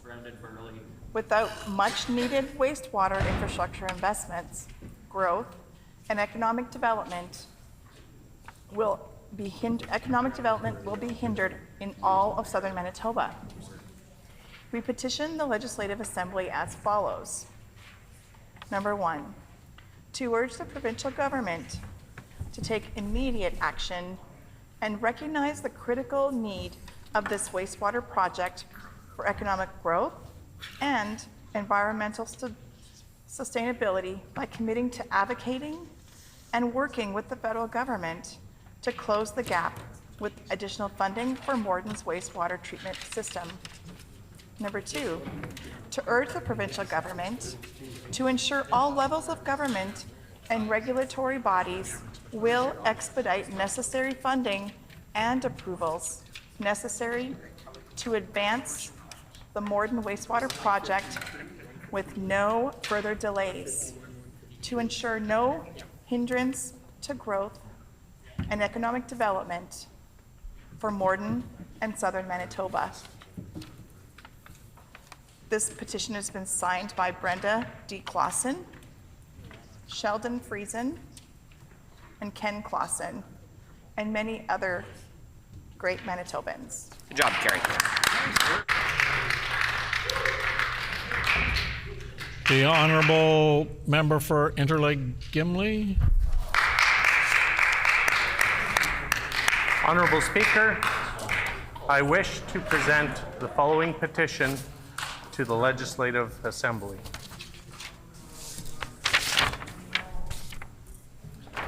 to the Legislative Assembly of Manitoba. The background to this petition is as follows. 1. Ensuring that teachers have a robust background in the subjects they teach is essential for maintaining high-quality education and fostering well-rounded learning experiences for all Manitoba students. 2. The recent amendments by the Province of Manitoba to the Teaching Certificates and Qualifications Regulation under the Education Administration Act have significantly lowered the standards for subject area expertise required for teaching certification. 3.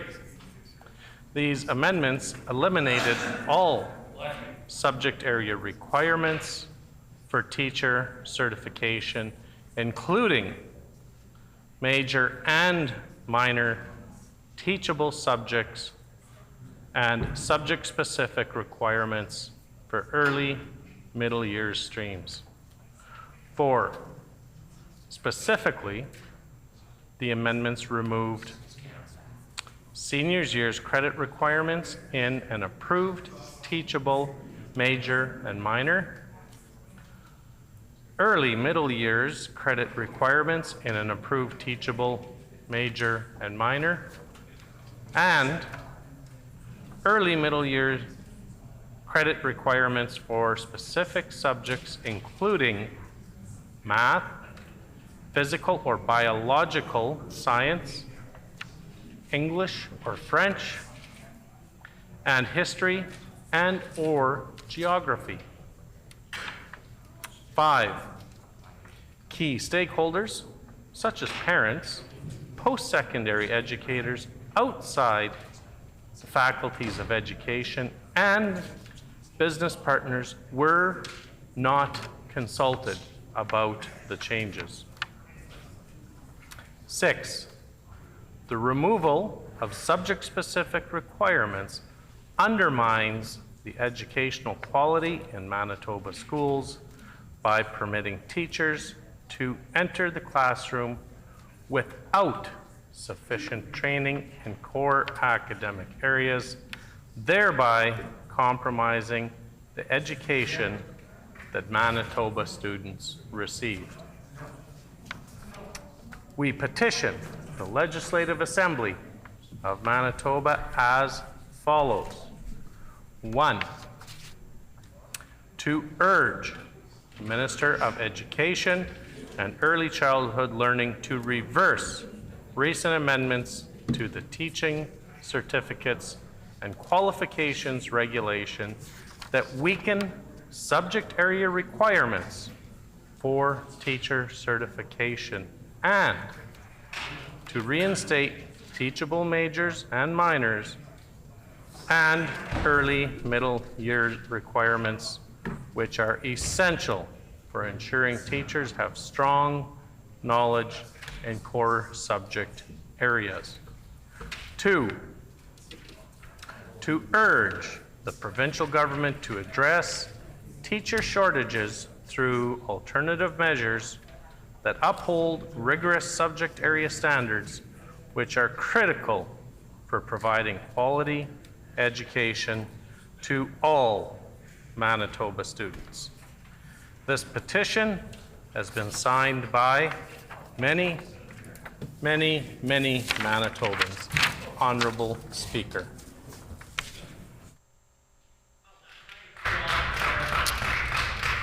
Before recognizing the next speaker, I would ask people to take their conversations to the loge or out of the chamber so that I can actually hear the speaker speaking. The Honourable Member for Spruce Woods. Thank you, Honourable Speaker. I wish to present the following petition to the Legislative Assembly. To the Legislative Assembly of Manitoba. The background to this petition is as follows. Number 1, ensuring that teachers have a robust background in the subjects they teach is essential for maintaining high-quality education and fostering well-rounded learning experiences for all Manitoba students. Number 2, the recent amendments by the province of Manitoba to the Teaching Certificates and Qualifications Regulation under the Education Administration Act have significantly lowered the standards for subject area expertise required for teacher certification. Number 3, these amendments eliminated all subject area requirements for teacher certification, including major and minor teachable subjects and subject-specific requirements for early and middle years streams. Number 4, specifically, the amendments removed senior years credit requirements in an approved teachable major and minor, early and middle years credit requirements in an approved teachable major and minor, and early and middle years credit requirements for specific subjects, including math, physical or biological science, English or French, and history and/or geography. Number 5, key stakeholders such as parents, post-secondary educators outside the faculties of education, and business partners were not consulted about the changes. Number 6, the removal of subject-specific requirements undermines the educational quality in Manitoba schools by permitting teachers to enter the classroom without sufficient training in core academic areas, thereby compromising the education that Manitoba students receive. We petition the Legislative Assembly of Manitoba as follows.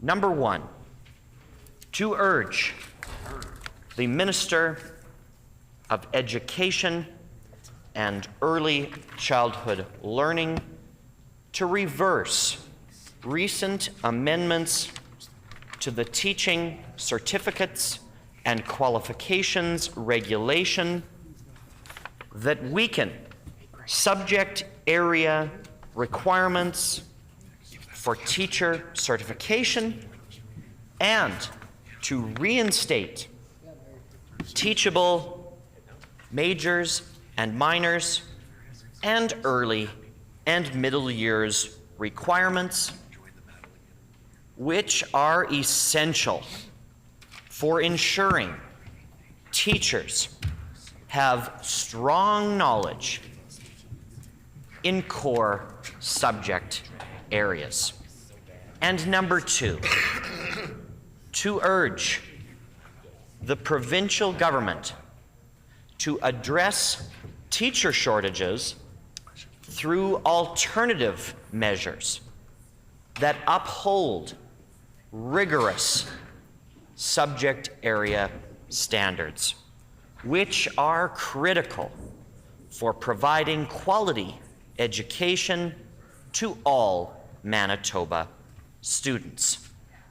This petition has been signed by Piper Schultz, Tony Rizzuto, Steph McArton, and many other fine Manitobans. The Honourable Member for Lakeside. Thank you, Honourable Speaker. I wish to present the following petition to the Legislative Assembly. And the background to this petition is as follows. Number one, the federal government has mandated a consumption-based carbon tax with the stated goal of financially pressuring Canadians to make decisions to reduce their carbon emissions. Number two,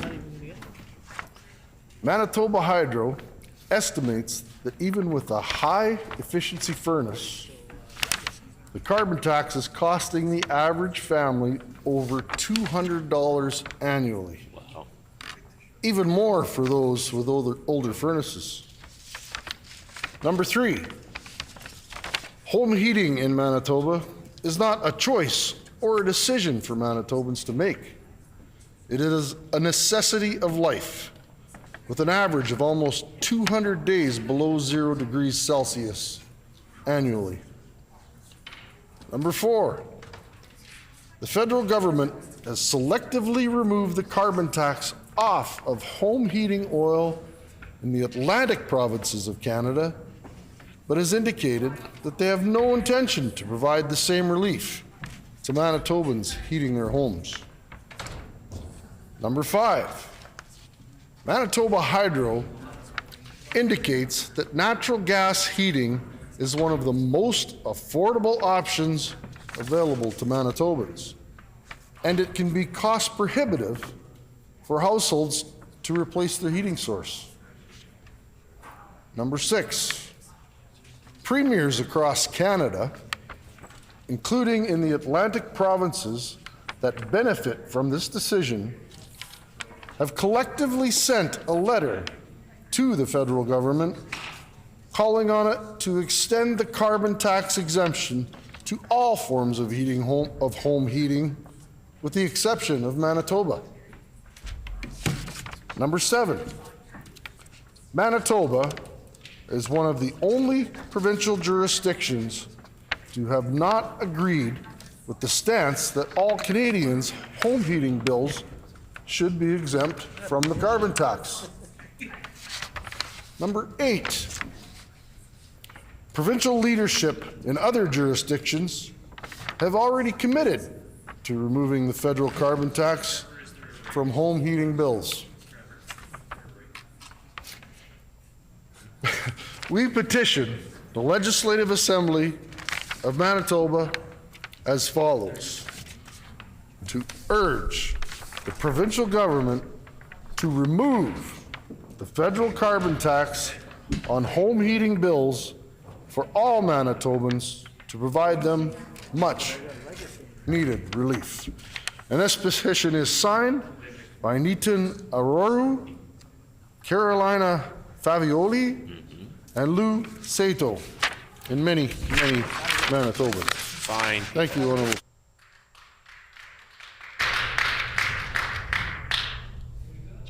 No other members wishing to read a petition? The Honourable Member for La Vérendrye. Oh, it's supposed to be legacy. Correction, the Honourable Member for Dawson Trail. I wish to present the following petition to the Legislative Assembly of Manitoba. The background of this petition is as follows. Number one, due to evolving scientific evidence, the Canadian Cancer Society, CCS, is now urging all provinces and territories to lower the starting age for breast screening to 40. Number two, based off 2023 treatment standards, It is estimated that screening women annually for breast cancer, starting at age 40, will save the Canadian healthcare system $460 million annually.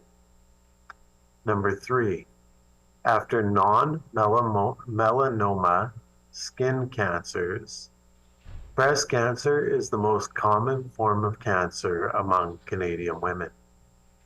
1 in 8 Canadian women will be diagnosed with breast cancer during their lifetime, and 1 in 36 will die from it.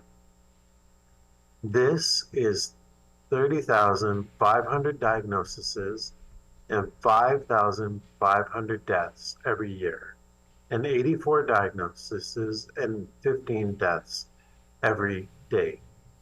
Number 4, early detection of breast cancer will lead to better outcomes in patients with better odds of survival and less severe cases. Women in their 40s who have access to mammograms have a 44% lower mortality rate from breast cancer than those who don't receive screening. Number 5, every other province and territory in Canada has already lowered the breast cancer screening age or announced their intentions to do so. Other provinces in Canada have already commenced the work of expanding screening programs and hiring additional technologists into their public health care system. Number 6, Manitoba is currently behind the rest of the country and has no formal plan to increase its screening capacity or lower the breast cancer screening age. Number 7, lowering the breast cancer screening age to 40 in Manitoba will reduce long-term costs to the healthcare system because cancers that are caught earlier are typically less complicated to treat. We petition the Legislative Assembly of Manitoba as follows: to urge the provincial government to immediately put forward a plan to increase breast cancer screening capacity and lower the breast cancer screening age to 40. This petition has been signed by Annette Botti, Rick